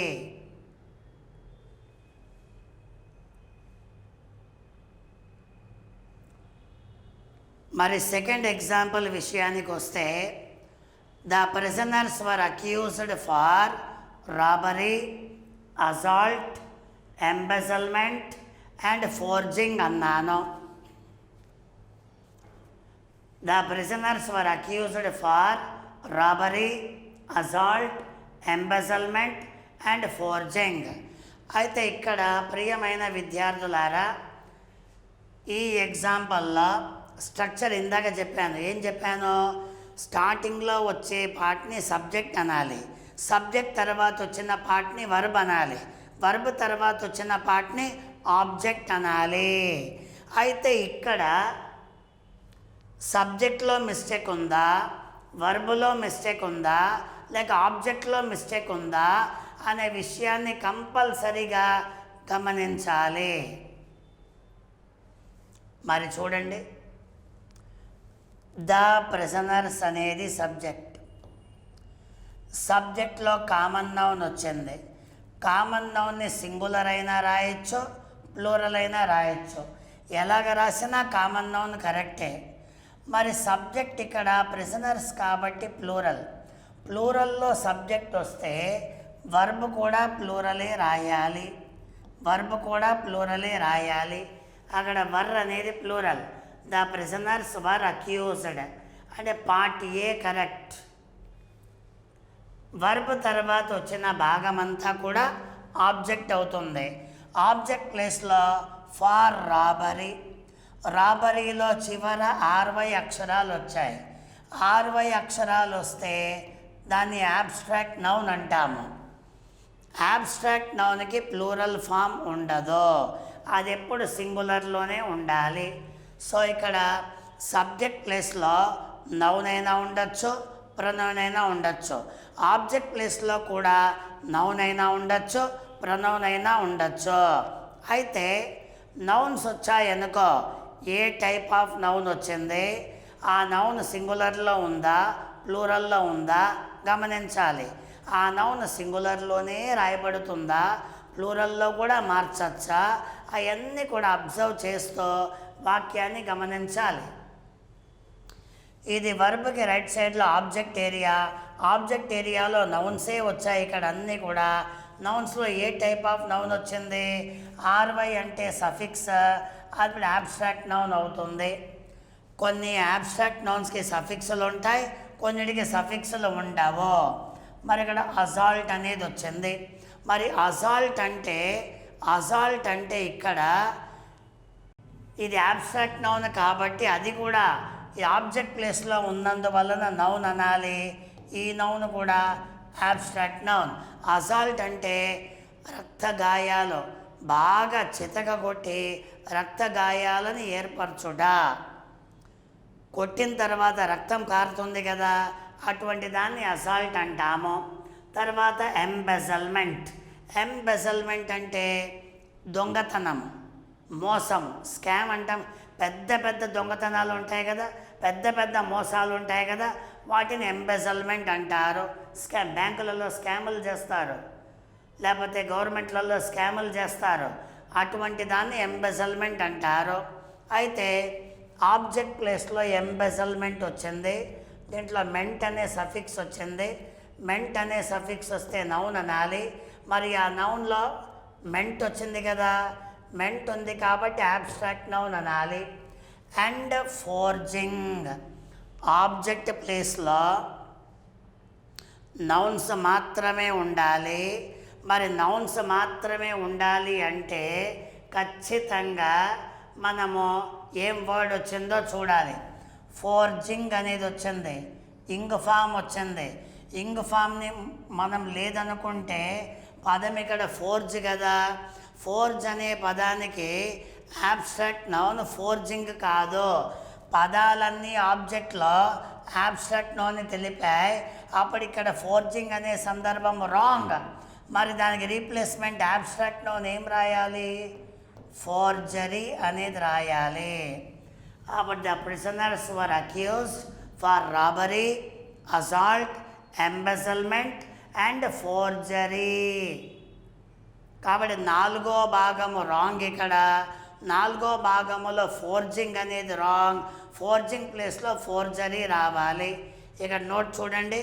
In place of subject and object if any noun appears, subject ప్లేస్లో అయినా ఆబ్జెక్ట్ ప్లేస్లో అయినా ఏదైనా నౌన్ కనపడితే check the type of it, అంటే ఆ యొక్క నౌన్ ఏ టైప్ ఆఫ్ నౌనో చెక్ చేయమని కోరాడు.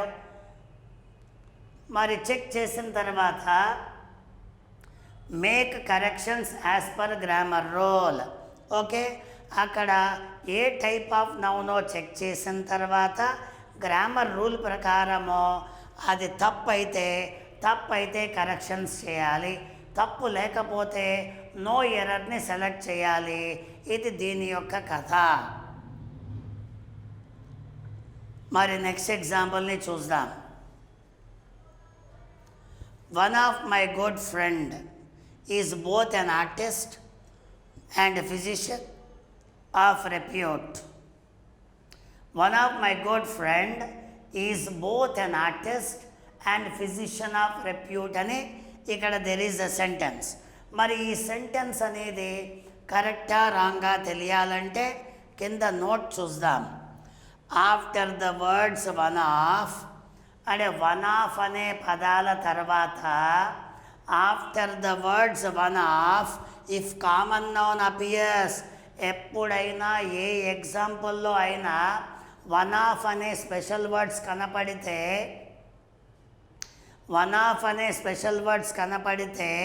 ఆ వన్ ఆఫ్ తర్వాత కామన్ నౌన్ ఉన్నట్లయితే, ఆ వన్ ఆఫ్ తర్వాత కామన్ నౌన్ వచ్చినట్లయితే ఆ కామన్ నౌన్ని ఎప్పుడు కూడా if common noun appears write it only in plural.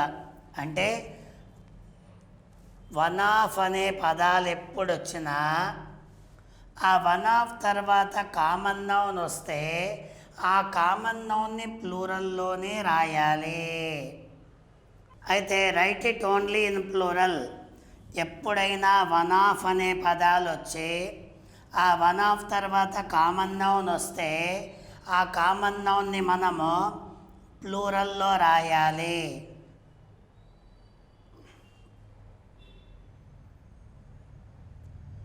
ఖచ్చితంగా ప్లూరల్లో రాయాలి.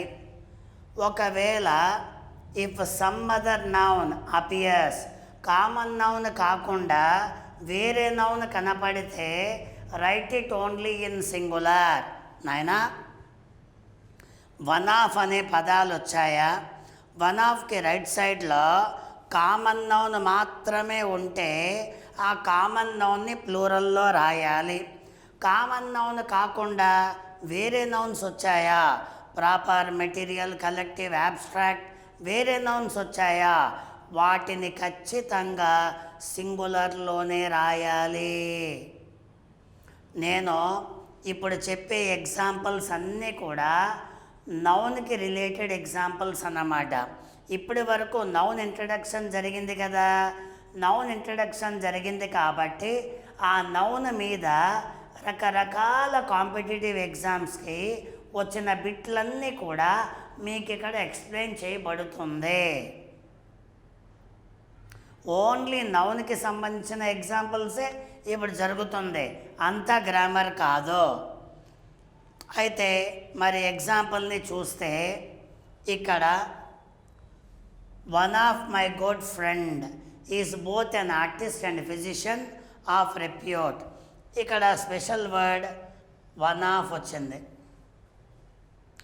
ఎప్పుడైనా వన్ ఆఫ్ అనే పదాలు కనపడితే ఆ వన్ ఆఫ్కి రైట్ సైడ్లో ఏ టైప్ ఆఫ్ నౌన్ వచ్చిందో చెక్ చేయాలి.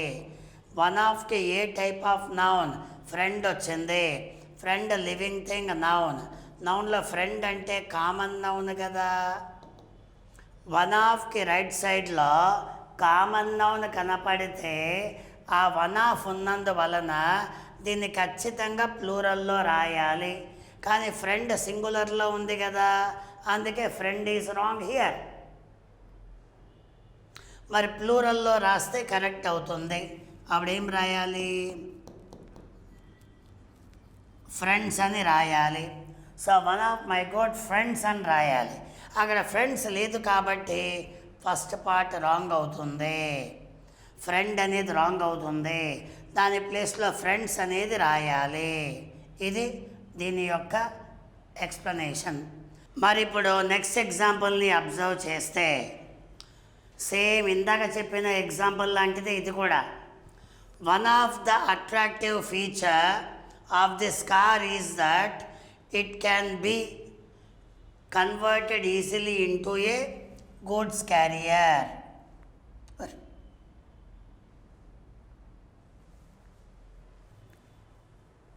ఇక్కడ ప్రియమైన శిష్యులారా, మళ్ళీ స్పెషల్ వర్డ్ ఏమొచ్చింది, వన్ ఆఫ్ అనేది వచ్చింది. మరి ఎప్పుడైనా వన్ ఆఫ్ అనే స్పెషల్ వర్డ్స్ కనపడితే వెంటనే ఏ టైప్ ఆఫ్ నౌన్ వచ్చిందో చూడాలి. ఇక్కడ ఫీచర్ అనేది వచ్చింది. ఫీచర్లో యువారి ఉంది కదా, యువారి వస్తే యాబ్స్ట్రాక్ట్ నౌన్ కదా. యాబ్స్ట్రాక్ట్ నౌన్కి జనరల్గా ప్లూరల్ ఫామ్ ఉండదు జనరల్గా. ఓకే, వన్ ఆఫ్ అనే పదాల తర్వాత కామన్ నౌన్ వచ్చిందా, ప్లూరలే రాయాలి. ప్రాపర్ నౌన్ వచ్చిందా సింగులర్, మెటీరియల్ నౌన్ వచ్చిందా సింగులర్, కలెక్టివ్ నౌన్ వచ్చిందా సింగులర్. యాబ్స్ట్రాక్ట్ నౌన్ వస్తే 95% సింగులర్, 5% పదాలు ప్లూరల్. మరి లిస్ట్ ఇచ్చా: feature, features, society, societies, authority, authorities, responsibility, responsibilities. కొన్ని సెలెక్టెడ్ వర్డ్స్ని మాత్రమే మనం ప్లూరల్లో రాయగలము. అందువలన వన్ ఆఫ్ వచ్చింది, యాబ్స్ట్రాక్ట్ నౌన్ ఉంది. యాబ్స్ట్రాక్ట్ నౌన్ జనరల్గా సింగులర్ రాయాలి, కానీ ఇక్కడ ఫీచర్ అనే పదం ఉంది. ఈ పదానికి ప్లూరల్ ఫార్మేషన్ ఉంది. One of the attractive features of this car is that it can be converted easily into a goods carrier. So one of తర్వాత ఫీచర్స్ అనేది రాసాము. ఇక్కడ ఫీచర్ రాంగ్ ఉంది, అందుకే ఫస్ట్ పార్ట్ రాంగ్. అక్కడ ఫీచర్స్ రాస్తే అది correct అవుతుంది. మరి నెక్స్ట్ 5th ఎగ్జాంపుల్ని చూస్తే, అసలు స్పాటింగ్ ఆఫ్ ఎర్రర్ అంటే 2 రకాలు. ఒకటేమో స్పెల్లింగ్ ఎర్రర్స్ ఉండొచ్చు, రెండోదేమో గ్రామాటికల్ ఎర్రర్ అన్నమాట. స్పెల్లింగ్ ఎర్రర్ ఉందా, గ్రామాటికల్ ఎర్రర్ ఉందా అనే విషయాన్ని గమనిస్తూ మనము ఎక్కడ మిస్టేక్ ఉందో కనిపెట్టాలి. After reading the report, the principal decided to make an exception in case of Purnima అన్నాను. మరి ఇక్కడ after reading the report complete meaning ఉంది, correct. After reading the report meaning ఉంది, కరెక్ట్. తర్వాత ద ప్రిన్సిపల్ డిసైడెడ్, రిపోర్ట్ చదివేది మనిషి, చదివిన తర్వాత డిసిషన్ తీసుకుంటాడు. ఎవరో మనిషి. అక్కడేమో ప్రిన్సిపల్ అని వచ్చింది. ప్రిన్సిపల్ అంటే ఫార్ములా, ఫార్ములా అంటే సూత్రము. మరి సూత్రము కాదు చదివేది, సూత్రం కాదు డిసైడ్ చేసేది. హెడ్ ఆఫ్ ద ఇన్స్టిట్యూషన్ చదివాడు, head of the institution decide చేస్తాడు. అంటే ఇక్కడ ప్రిన్సిపల్ అనేది స్పెల్లింగ్ మిస్టేక్ వచ్చింది, wrong. After reading the report ఎవరు చదివారు? The principal.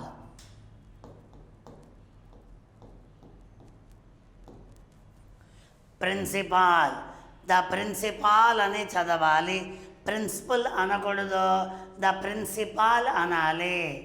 After reading the report, the principal decided to make an exception in case of Purnima. ఇది example. మరి 6th ఎగ్జాంపుల్ వచ్చేసి, ఇది కొద్దిగా ఇంపార్టెంట్ అండి, చాలాసార్లు ఎగ్జామ్స్కి వచ్చింది, కొద్దిగా కన్ఫ్యూజ్ కూడా చేస్తుంది, జాగ్రత్తగా చూడండి. An urgent meeting of the commander-in-chiefs was called to deliberate on the deteriorating war situation. An urgent meeting of the commander-in-chiefs was called to deliberate on the deteriorating war situation. ఇది example. అయితే ఇక్కడ note చూద్దాం. Formation of singular and plural vary from noun to verb. నైనా singular నైనా plural అయినా form చేయాలి అంటే నౌన్ని ఒకలాగా ఫామ్ చేయాలి, వర్బ్ని ఇంకోలాగా ఫామ్ చేయాలి. మరి ఫామ్ చేసేటప్పుడు నౌన్ని ఒక రకంగా, వర్బ్ని ఇంకో రకంగా, వేరే వేరేగా సింగులర్ నుంచి ప్లూరల్లోకి కన్వర్ట్ చేయాలి. నౌన్ అయితే ఎలాగా? నౌన్ అయితే add letter S to noun itself to make it plural. ఎప్పుడైనా వాక్యములో నౌన్ కనపడితే ఆ నౌన్ని ప్లూరల్ చేయాలంటే ఆ నౌన్కే ఎస్ అనే అక్షరం రాయాలి. ఒకవేళ ఎగ్జాంపుల్లో వర్బ్ ఉన్నట్లయితే, వర్బ్ కనపడితే ఆ వర్బ్కి ఏం చేయాలి? Add letter S to the second word to form plural. Noun అయితే నౌన్కే ఎస్ పెట్టాలి, అదే వర్బ్ అయితే వర్బ్కి ఎస్ పెట్టకూడదు.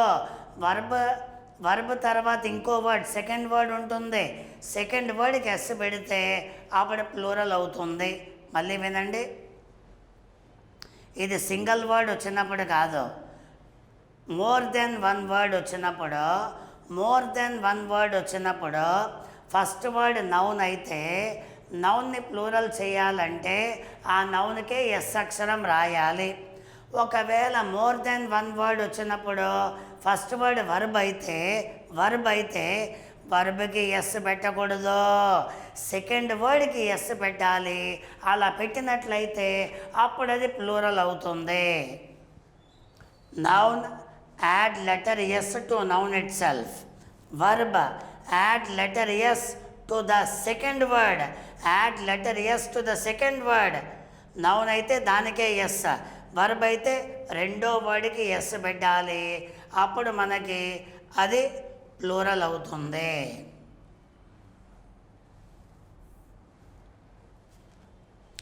మరి ఇక్కడ శిష్య, ఇక్కడ సింగులర్ సబ్ హెడింగ్ ఇచ్చాను, అక్కడ ప్లూరల్ సబ్ హెడింగ్ ఇచ్చాను. మరి దీన్ని అబ్జర్వ్ చేస్తే హ్యాంగర్ ఆన్ అన్నాను, మోర్ దెన్ వన్ వర్డ్స్ ఉంటాయి, సింగిల్ వర్డ్ కాదు, దానికైతే వేరే. మోర్ దెన్ వన్ వర్డ్ వచ్చినప్పుడు ఈ రూల్ అప్లై అవుతుంది. హ్యాంగర్ ఆన్, ఈ పదములో ఫస్ట్ వర్డ్ హ్యాంగర్.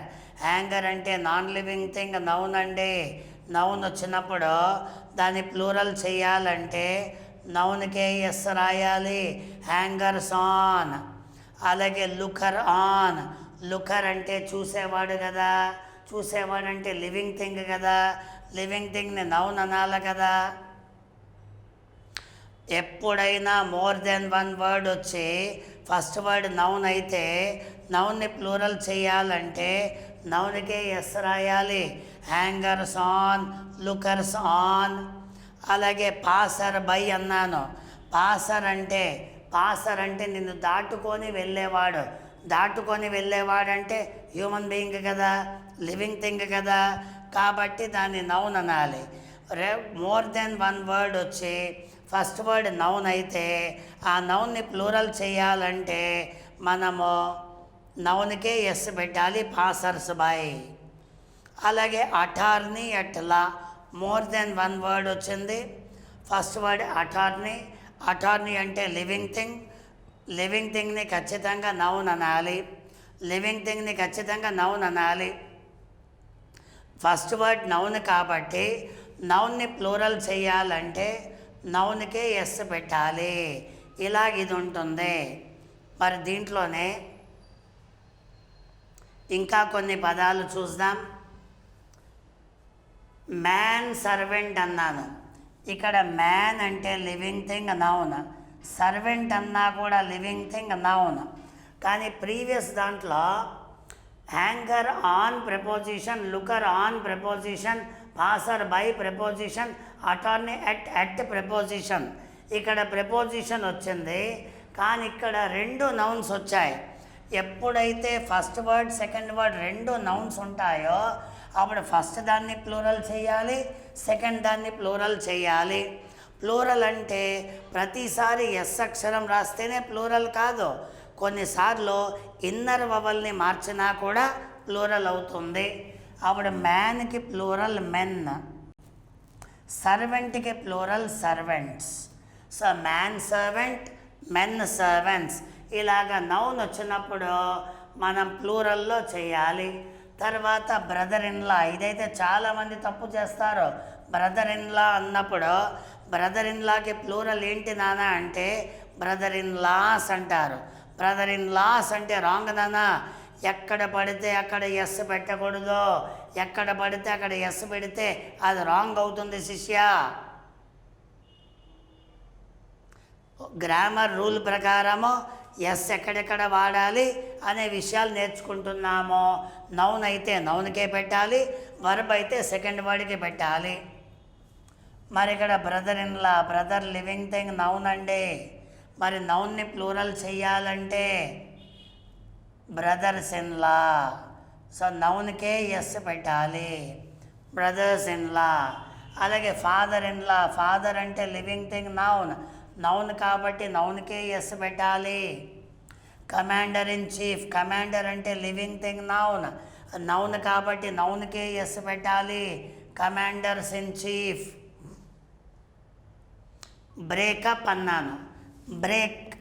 బ్రేక్ అంటే డిస్కనెక్ట్, డిస్కనెక్ట్ అంటే యాక్షన్ కదా, యాక్షన్కి చెందిన పదం కాబట్టి ఖచ్చితంగా దీన్ని వర్బ్ అనాలి. బ్రేక్ అంటే పని అంటే యాక్షన్ కదా, అందువలన వర్బ్. ఎప్పుడైతే మోర్ దెన్ వన్ వర్డ్ వచ్చి ఫస్ట్ వర్డ్ వర్బ్ అయితే అప్పుడు రెండో పదానికి ఎస్ పెట్టాలా. నౌన్ అయితే నౌన్కే పెట్టాలి ప్లూరల్, వర్బ్ అయితే వర్బ్కి పెట్టకూడదు, సెకండ్ వర్డ్కి ఎస్ పెట్టాలా, అప్పుడు అది ప్లూరల్ అవుతుంది. అలాగే బ్రేక్ డౌన్ అన్నాను. మరి బ్రేక్ డౌన్ ఇక్కడ బ్రేక్ అంటే ఏంటిది? బ్రేక్ అంటే డిస్కనెక్ట్ అంటే ఏంటిది? ఇక్కడ యాక్షన్ని ఏమనాలి? వర్బ్ అనాలి. మరి ఇక్కడ బ్రేక్ డౌన్ అంటే బ్రేక్ వర్బ్ కదా, వర్బ్ ఫస్ట్ వర్డ్ వర్బ్ అయితే మోర్ దెన్ వన్ వర్డ్ వచ్చినప్పుడు ఫస్ట్ వర్డ్ వర్బ్ అయితే మనం రెండో పదానికి ఎస్ పెడితే అప్పుడు ప్లూరల్ అవుతుంది. టర్న్ అంటే టర్న్ అంటే తిరగడం కదా, టర్న్ అంటే యాక్షన్ పని కదా, అందువలన వర్బ్ అనాలి. వర్బ్ వచ్చినప్పుడు సెకండ్ వర్డ్కి ఎస్ పెట్టాలి. టర్న్అవుట్స్, బ్రేక్డౌన్స్, బ్రేకప్స్. అలాగే హ్యాండ్ అవుట్ అన్నాను. హ్యాండ్ అవుట్ అంటే ఎవరికన్నా ఇవ్వడం, ఇవ్వడం. అక్కడ హ్యాండ్ అనే పదము ఖచ్చితంగా వర్బ్ని తెలిపింది, అందుకే వర్బ్ కాబట్టి సెకండ్ వర్డ్కి ఎస్ పెట్టాలి. Hand outs. హికప్ అంటే వెక్కిళ్ళు అంటే యాక్షన్ కదా, యాక్షన్ని వర్బ్ అనాలి. మరి ఎప్పుడైతే అక్కడ వర్బ్ అన్నామో వర్బ్ కాబట్టి సెకండ్ వర్డ్కి ఎస్ పెట్టాలి. హికప్స్. సో ప్రియమైన విద్యార్థులారా, ఎప్పుడైనా కూడా మోర్ దెన్ వన్ వర్డ్ వచ్చినప్పుడు ఫస్ట్ వర్డ్ నౌన్ అయితే నౌన్కి ఎస్ పెట్టాలి ప్లూరల్ ఫామ్ చేయాలంటే. ఒకవేళ ఫస్ట్ వర్డ్ వర్బ్ అయితే వర్బ్కి ఎస్ పెట్టకూడదు, సెకండ్ వర్డ్కి ఎస్ పెట్టాలి, అప్పుడు ప్లూరల్గా ఫామ్ అవుతుంది. ప్రియమైన విద్యార్థులారా, ఇక్కడ మనం డిస్కస్ చేసింది ఏంటిది? Commander in chief, commanders in chief. మరి మనం ఎగ్జాంపుల్లోకి వెళ్దాము.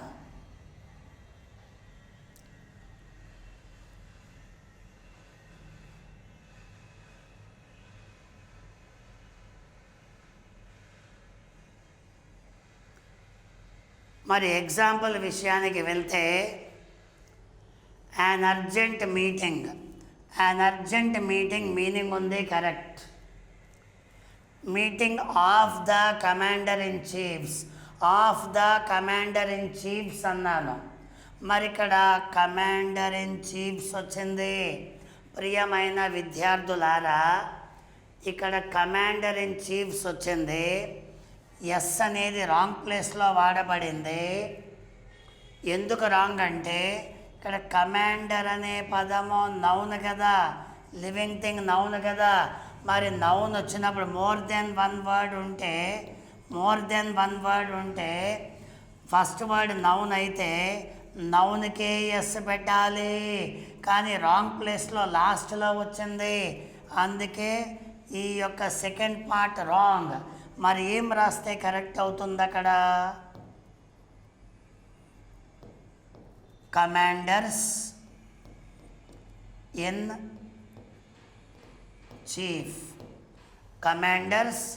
ఇన్ చీఫ్ అనేది రాయాలి. సో ఈ విధంగా మనకి ఈ 6th ఎగ్జాంపుల్ ఉంటుంది. మరి 7th ఎగ్జాంపుల్ వస్తే, in compliance with my request Lata introduced me to one of her colleagues who is a poet and an artist అన్నాను. In compliance with my request Lata introduced me to one of her colleagues who is a poet and an artist. ఇప్పుడు note చూద్దాం. After the words who, whom, which, that. అంటే who అనే పదము, home అనే పదము, which అనే పదము, దట్ అనే పదము. ఎప్పుడైనా ఏ ఎగ్జాంపుల్లో అయినా సెంటెన్స్కి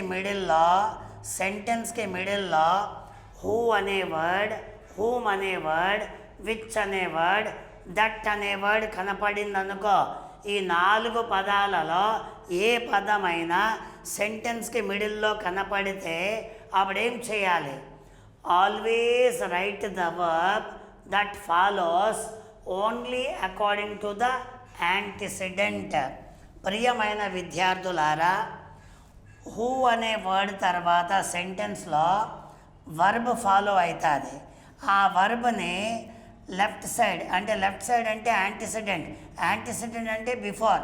హూకి లెఫ్ట్లో వచ్చిన పదాన్ని బట్టి రైట్ సైడ్లో వర్బ్ని మార్చుకోవాలి. హూమ్ వచ్చిందనుకో, హూమ్ వచ్చినప్పుడు వెంటనే వర్బ్ ఉంటుంది. ఆ వర్బ్ని ఆ హూమ్కి ముందు వచ్చిన పదాన్ని బట్టి మార్చుకోవాలి. ఇది విచ్కైనా దట్కైనా కూడా సేమ్ అదే కాన్సెప్ట్ అన్నమాట. చూద్దాం. In compliance with my request, meaning ఉంది correct. Lata introduced me, meaning ఉంది correct. To one of her colleagues, ఎగ్జాంపుల్లో వన్ ఆఫ్ వచ్చింది. మరి వన్ ఆఫ్ అనే పదాలు ఎప్పుడు వచ్చినా, వన్ ఆఫ్ అనేది ఎప్పుడు వచ్చినా కూడా వన్ ఆఫ్ తర్వాత ఏ పదం ఉందో చెక్ చేయాలి. ఇక్కడ కలీగ్స్ అనేది వచ్చింది. కలీగ్స్ అంటే నౌన్ కదా, కలీగ్స్ అంటే లివింగ్ థింగ్ అంటే నౌన్లో అది కామన్ నౌన్ కదా. వన్ ఆఫ్ అనే పదాలు ఎప్పుడు వచ్చినా దాని తర్వాత కామన్ నౌన్ ఉంటే ఆ కామన్ నౌన్ని ప్లూరల్లో రాయాలి. మరి కలీగ్స్లో ఎస్ ఉంది కదా, ఎస్ అంటే ప్లూరల్, కరెక్ట్గా ఉంది. కానీ అబ్బా ఇక్కడ మధ్యలో హూ వచ్చిందా?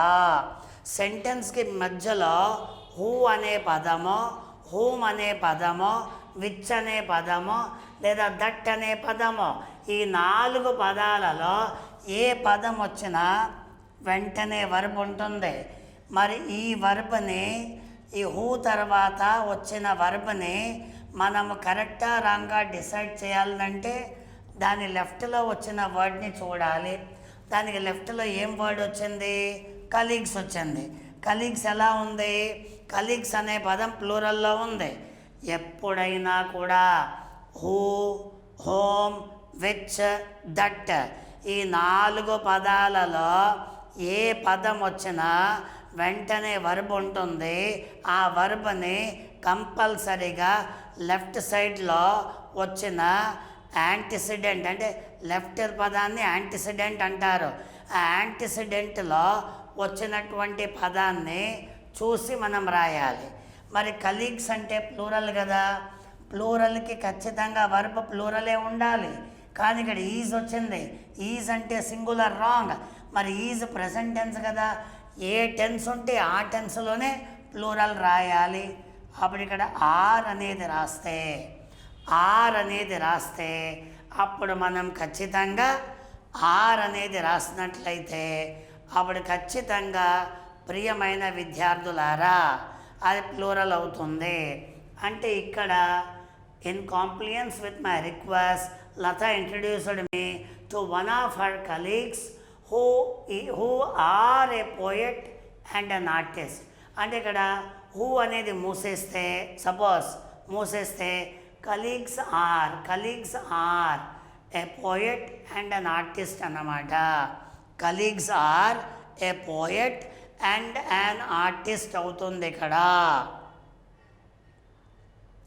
అందుకే one of her colleagues who are a poet and an artist.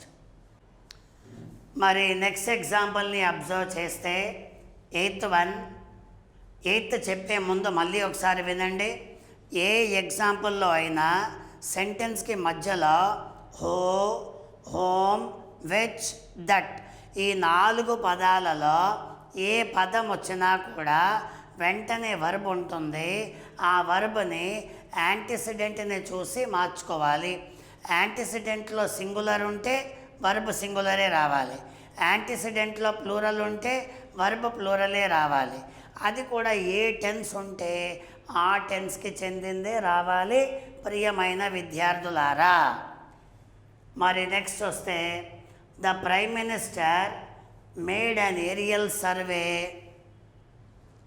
Of the flood affected areas and sanctioned 30 crores rupees. The Prime Minister made an aerial survey of the flood affected areas and sanctioned 30 crores rupees అని చెప్పాము. మరి ప్రియమైన విద్యార్థులారా, ఇక్కడ note చూద్దాం. ఏ ఎగ్జాంపుల్లో అయినా కొన్ని పదాలు వస్తే ఏంటి ఆ పదాలు? Pair, dozen, score, 100, 1000, lakh, million, crore, billion, trillion. గుర్తుపెట్టుకోవడానికి పెయిర్ అంటే 2, దానికన్నా పెద్దది డజన్, డజన్ అంటే 12, దానికన్నా పెద్దది స్కోర్, స్కోర్ అంటే 20, 20ని స్కోర్ అనాలి. ఓకే, తర్వాత 100, 100 కన్నా పెద్దది 1000, 1000 కన్నా పెద్దది ల్యాక్, ల్యాక్ కన్నా పెద్దది మిలియన్, మిలియన్ కన్నా పెద్దది క్రోర్, క్రోర్ కన్నా పెద్దది బిలియన్, బిలియన్ కన్నా పెద్దది ట్రిలియన్. సో ఈ పదాలు ఎప్పుడు వచ్చినా are the words which never take letter S, never take letter S. ఎప్పుడు? when numerical word proceeds. Okay, ఇప్పుడు పెయిర్ బాగా వినండి. Pair, dozen, score, 100, 1000, lakh, million, crore, billion, trillion. ఈ లిస్టులో ఉండే పదాలు మాత్రమే, ప్రపంచంలో ఉండేటివన్నీ కాదు, ఈ లిస్టులో ఉండే పదాలు మాత్రమే సెంటెన్స్లో ఎక్కడైనా కనపడితే దాని ముందు న్యూమరికల్ వర్డ్ రావాలి. 2, 3, 4, 5, 6, 7, 8, 9, 10, 11, 12 ఇట్లా న్యూమరికల్ వర్డ్ రావాలి.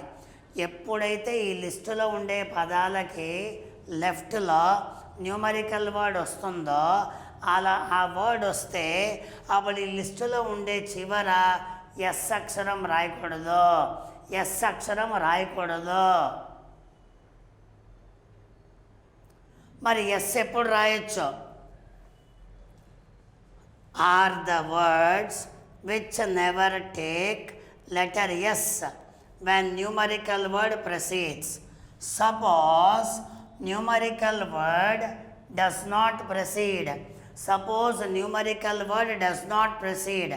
అంటే ఆ లిస్టులో ఉండే పదాలకి లెఫ్ట్లో న్యూమరికల్ వర్డ్ రాలేదనుకో, న్యూమరికల్ వర్డ్ రాకపోతే అప్పుడు ఖచ్చితంగా ఎస్ యాడ్ చేయాలి, ఖచ్చితంగా ఎస్ యాడ్ చేయాలి. ఇది ఎలా ఉంటుందో ఒకసారి చూద్దాం. ఒక్కసారి చూడండి. 5 hundreds rupees, 500 rupees అన్నాను. ఇక్కడ హండ్రెడ్స్ అనేది వచ్చింది. 100 అంటే లిస్టులో ఉండే పదం కదా. మరి లిస్టులో ఉండే పదం వచ్చినప్పుడు దానికి లెఫ్ట్లో 5 అంటే న్యూమరికల్ వర్డ్ కదా. ఈ లిస్టులో ఉండే ఏ పదమైనా వచ్చి దానికి లెఫ్ట్లో న్యూమరికల్ వర్డ్ ఉన్నట్లయితే అప్పుడు ఇక్కడ ఎస్ అనే అక్షరం రాయకూడదు, 500 rupees అనాలి, 500 rupees అనాలి. ఇదే ఎగ్జాంపుల్ ఇలా రాసామనుకో,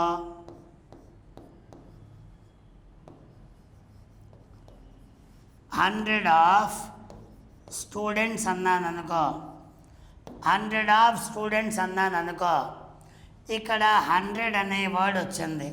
100 అనే వర్డ్ లిస్టులో ఉంది. మరి లిస్టులో ఉన్నప్పుడు ఆ లిస్టులో ఉండే పదానికి లెఫ్ట్లో న్యూమరికల్ వర్డ్ లేదు. లిస్టులో ఉండే పదాలకి న్యూమరికల్ వర్డ్ వస్తే ఆ పదములో ఎస్ తీసేయాలి. లిస్టులో ఉండే పదానికి న్యూమరికల్ వర్డ్ రాకపోతే న్యూమరికల్ వర్డ్ రాకపోతే అప్పుడు ఎస్ యాడ్ చేయాలి. ఎస్ యాడ్ చేయాలి. మళ్ళీ వినండి. స్పేర్, డజన్, స్కోర్, 100, అదిగో 100, 1000, lakh, million, crore, billion, trillion.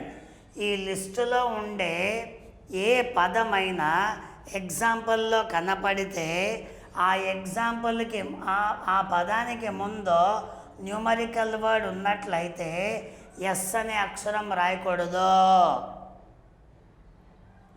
ఒకవేళ న్యూమరికల్ వర్డ్ లేదనుకో అప్పుడు ఆ పదాలకి ఎస్ రాయాలి. మరి మన ఎగ్జాంపుల్ చూద్దాం.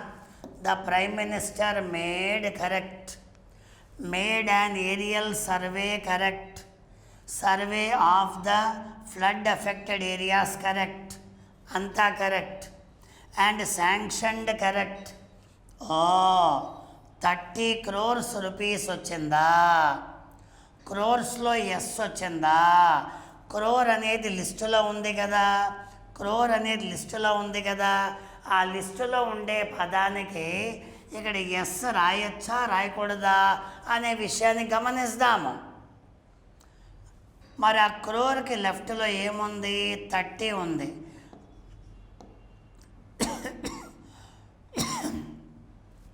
మరి 30 అంటే న్యూమరికల్ వర్డ్ కదా. ఎప్పుడైనా లిస్టులో ఉండే పదాలకి న్యూమరికల్ వర్డ్ ప్రెసీడ్ అయితే అప్పుడు ఆ ఎస్ అనే అక్షరాన్ని రాయకూడదు. 30 crore rupees అనాలి. The prime minister made an aerial survey of the flood affected areas and sanctioned 30 crore rupees అనాలి. సేమ్ ఇట్లాంటిది ఇంకో ఎగ్జాంపుల్ చూడండి. He has reached the age of 80, still he is able to walk without the help of a walking stick అన్నాను. మరి విద్యార్థులారా, he has reached meaning ఉంది correct, the age of correct. 4 scores వచ్చిందా? Scores అనే word ఉందా? దీనికి yes అక్షరం వచ్చిందా? స్కోర్ అనే వర్డ్ లిస్టులో ఉంది కదా. ఆ లిస్టులో ఉండే ఏ పదమైనా ఎక్కడైనా కనపడితే దాని ముందు న్యూమరికల్ వర్డ్ ఉందా లేదా చెక్ చేయి. 4 అంటే న్యూమరికల్ వర్డ్ కదా. న్యూమరికల్ వర్డ్ వస్తే ఎస్ అనే అక్షరాన్ని రాయకూడదు. న్యూమరికల్ వర్డ్ ఎప్పుడు వచ్చినా ఆ లిస్టులో ఉండే పదాలకి ఎస్ రాయకూడదు. ఒకవేళ న్యూమరికల్ వర్డ్ రాలేదనుకో అప్పుడు ఎస్ రాయొచ్చు. ఆ లిస్టులో ఉండే పదాలకి న్యూమరికల్ వర్డ్ రాకపోతే లెఫ్ట్లో ఆ పదానికి ఎస్ యాడ్ చేయొచ్చు.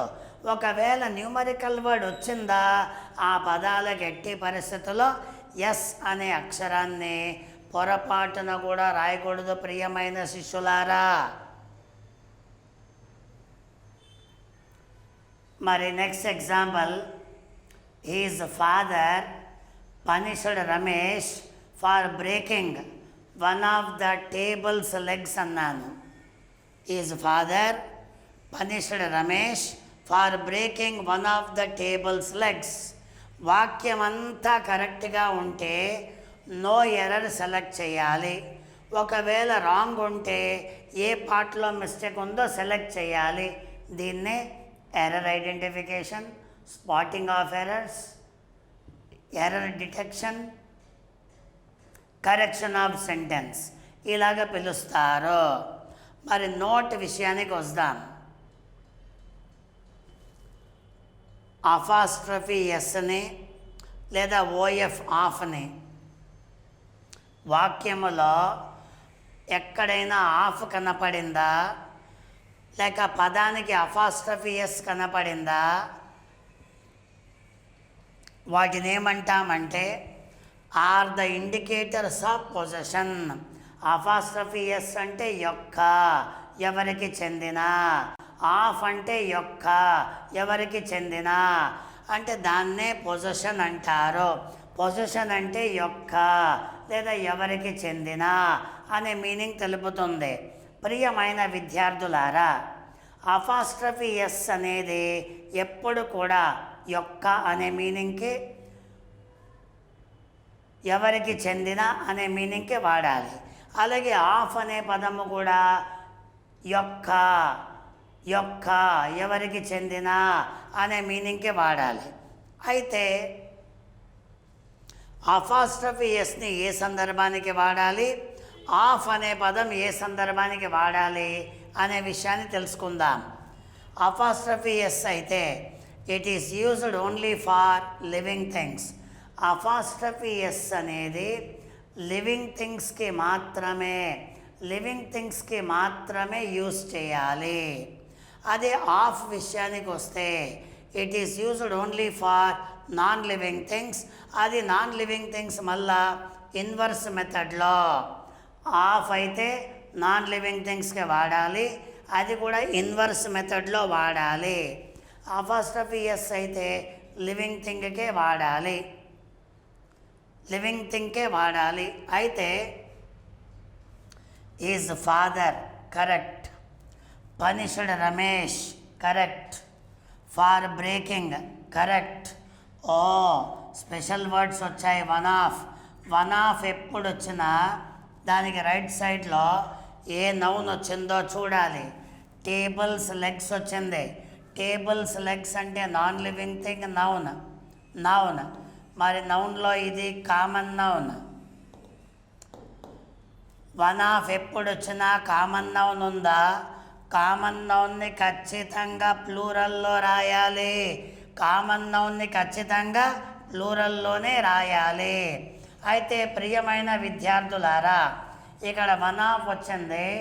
అయితే మరి అంత కరెక్ట్గా ఉంది. ఓహో, అపాస్ట్రఫీ ఎస్ వచ్చిందా? టేబుల్ కదా, టేబుల్ అంటే నాన్ లివింగ్ థింగ్ కదా. ఎప్పుడైనా నాన్ లివింగ్ థింగ్కి అపాస్ట్రఫీ ఎస్ అనేది వాడకూడదు. లివింగ్ థింగ్కి మాత్రమే అపాస్ట్రఫీ ఎస్ వాడాలి. టేబుల్ నాన్ లివింగ్ థింగ్ కాబట్టి అపాస్ట్రఫీ ఎస్ అని వాడకూడదు. మరి అపాస్ట్రఫీ ఎస్ రాంగ్ కదా, దానికి బదులుగా ఆఫ్ రాయాలి. ఆఫ్ రాసినా కూడా meaningless. One of the table of legs బాగాలేదు. అప్పుడు ఏం చేయాలి? ఎప్పుడైనా నాన్ లివింగ్ థింగ్కి ఆఫ్ రాసినప్పుడు దాన్ని ఇన్వర్స్ చేసుకోవాలి. ఇన్వర్స్ చేస్తేనే మీనింగ్ ఉంటుంది. అప్పుడు ఇదంతా రాంగ్ నానా. One of the inverse legs of table. So living థింగ్స్కి మాత్రమే అపాస్ట్రఫీ ఎస్ వాడాలి. అదే నాన్ లివింగ్ థింగ్ అయితే ఖచ్చితంగా ఓఎఫ్ ఆఫ్ రాయాలి. ఆఫ్ రాసేటప్పుడు మీనింగ్ కోసము ఆ పదాలని ఇన్వర్స్ చేస్తూ సెట్ చేసుకోవాలి. సో ప్రియమైన విద్యార్థులారా, ఎప్పుడైనా కూడా నేను ప్రతి ఎగ్జాంపుల్కి నోట్ ఇచ్చాను. ఆ నోట్ని పరిశీలించాలి. ఆ నోట్ ప్రకారము ఏ సెంటెన్స్లో అయినా స్పెషల్ వర్డ్స్ ఏమైనా వచ్చాయా, రాలేదా. సెంటెన్స్ అంటే ఖచ్చితంగా సబ్జెక్ట్ ఉంటుంది, వర్బ్ ఉంటుంది, ఆబ్జెక్ట్ ఉంటుంది. సో సబ్జెక్ట్లో నౌన్ ఉందా, ఏ టైప్ ఆఫ్ నౌన్ ఉంది, ఆ నౌన్ సింగులర్లో ఉందా, ప్లూరల్లో ఉందా. సింగులర్ అయితే వర్బ్ సింగులర్గా, ప్లూరల్ అయితే వర్బ్ ప్లూరల్గా రాయటం జరుగుతుంది. అయితే ప్రియమైన విద్యార్థులారా, ఇవన్నీ కూడా నౌన్స్ వచ్చాయా, ఏ టైప్ ఆఫ్ నౌన్ ఉంది, దాని ప్రకారం వర్బ్ ఏముంది, ఆబ్జెక్ట్ ఏముంది అనేది గమనించుకోవాలి. అంతేకాకుండా కొన్నిసార్లు వాక్యాలలో ఏమైనా స్పెషల్ వర్డ్స్ వచ్చాయా, స్పెషల్ వర్డ్స్ వస్తే ఏం చేయాలి, ఎలా చేయాలి, వాక్యములో స్పెషల్ వర్డ్స్ వచ్చాయంటే ఏం చేయాలి, ఎలా చేయాలి, ఎక్కడ మిస్టేక్ కనిపెట్టాలి, ఆ వచ్చిన మిస్టేక్ని ఎలా సరి చేయాలి అనే విషయాలన్నీ కూడా రోజు కంటిన్యూస్గా నా క్లాసెస్ని step by step topic by topic విన్నట్లయితే మంచి అనుభవం వస్తుంది. ఆ అనుభవం ద్వారా మీరు ఖచ్చితంగా కాంపిటేటివ్ ఎగ్జామ్స్ని చక్కగా రాసి జాబ్స్ తెచ్చుకునే అవకాశాలు ఎక్కువగా ఉంటాయి.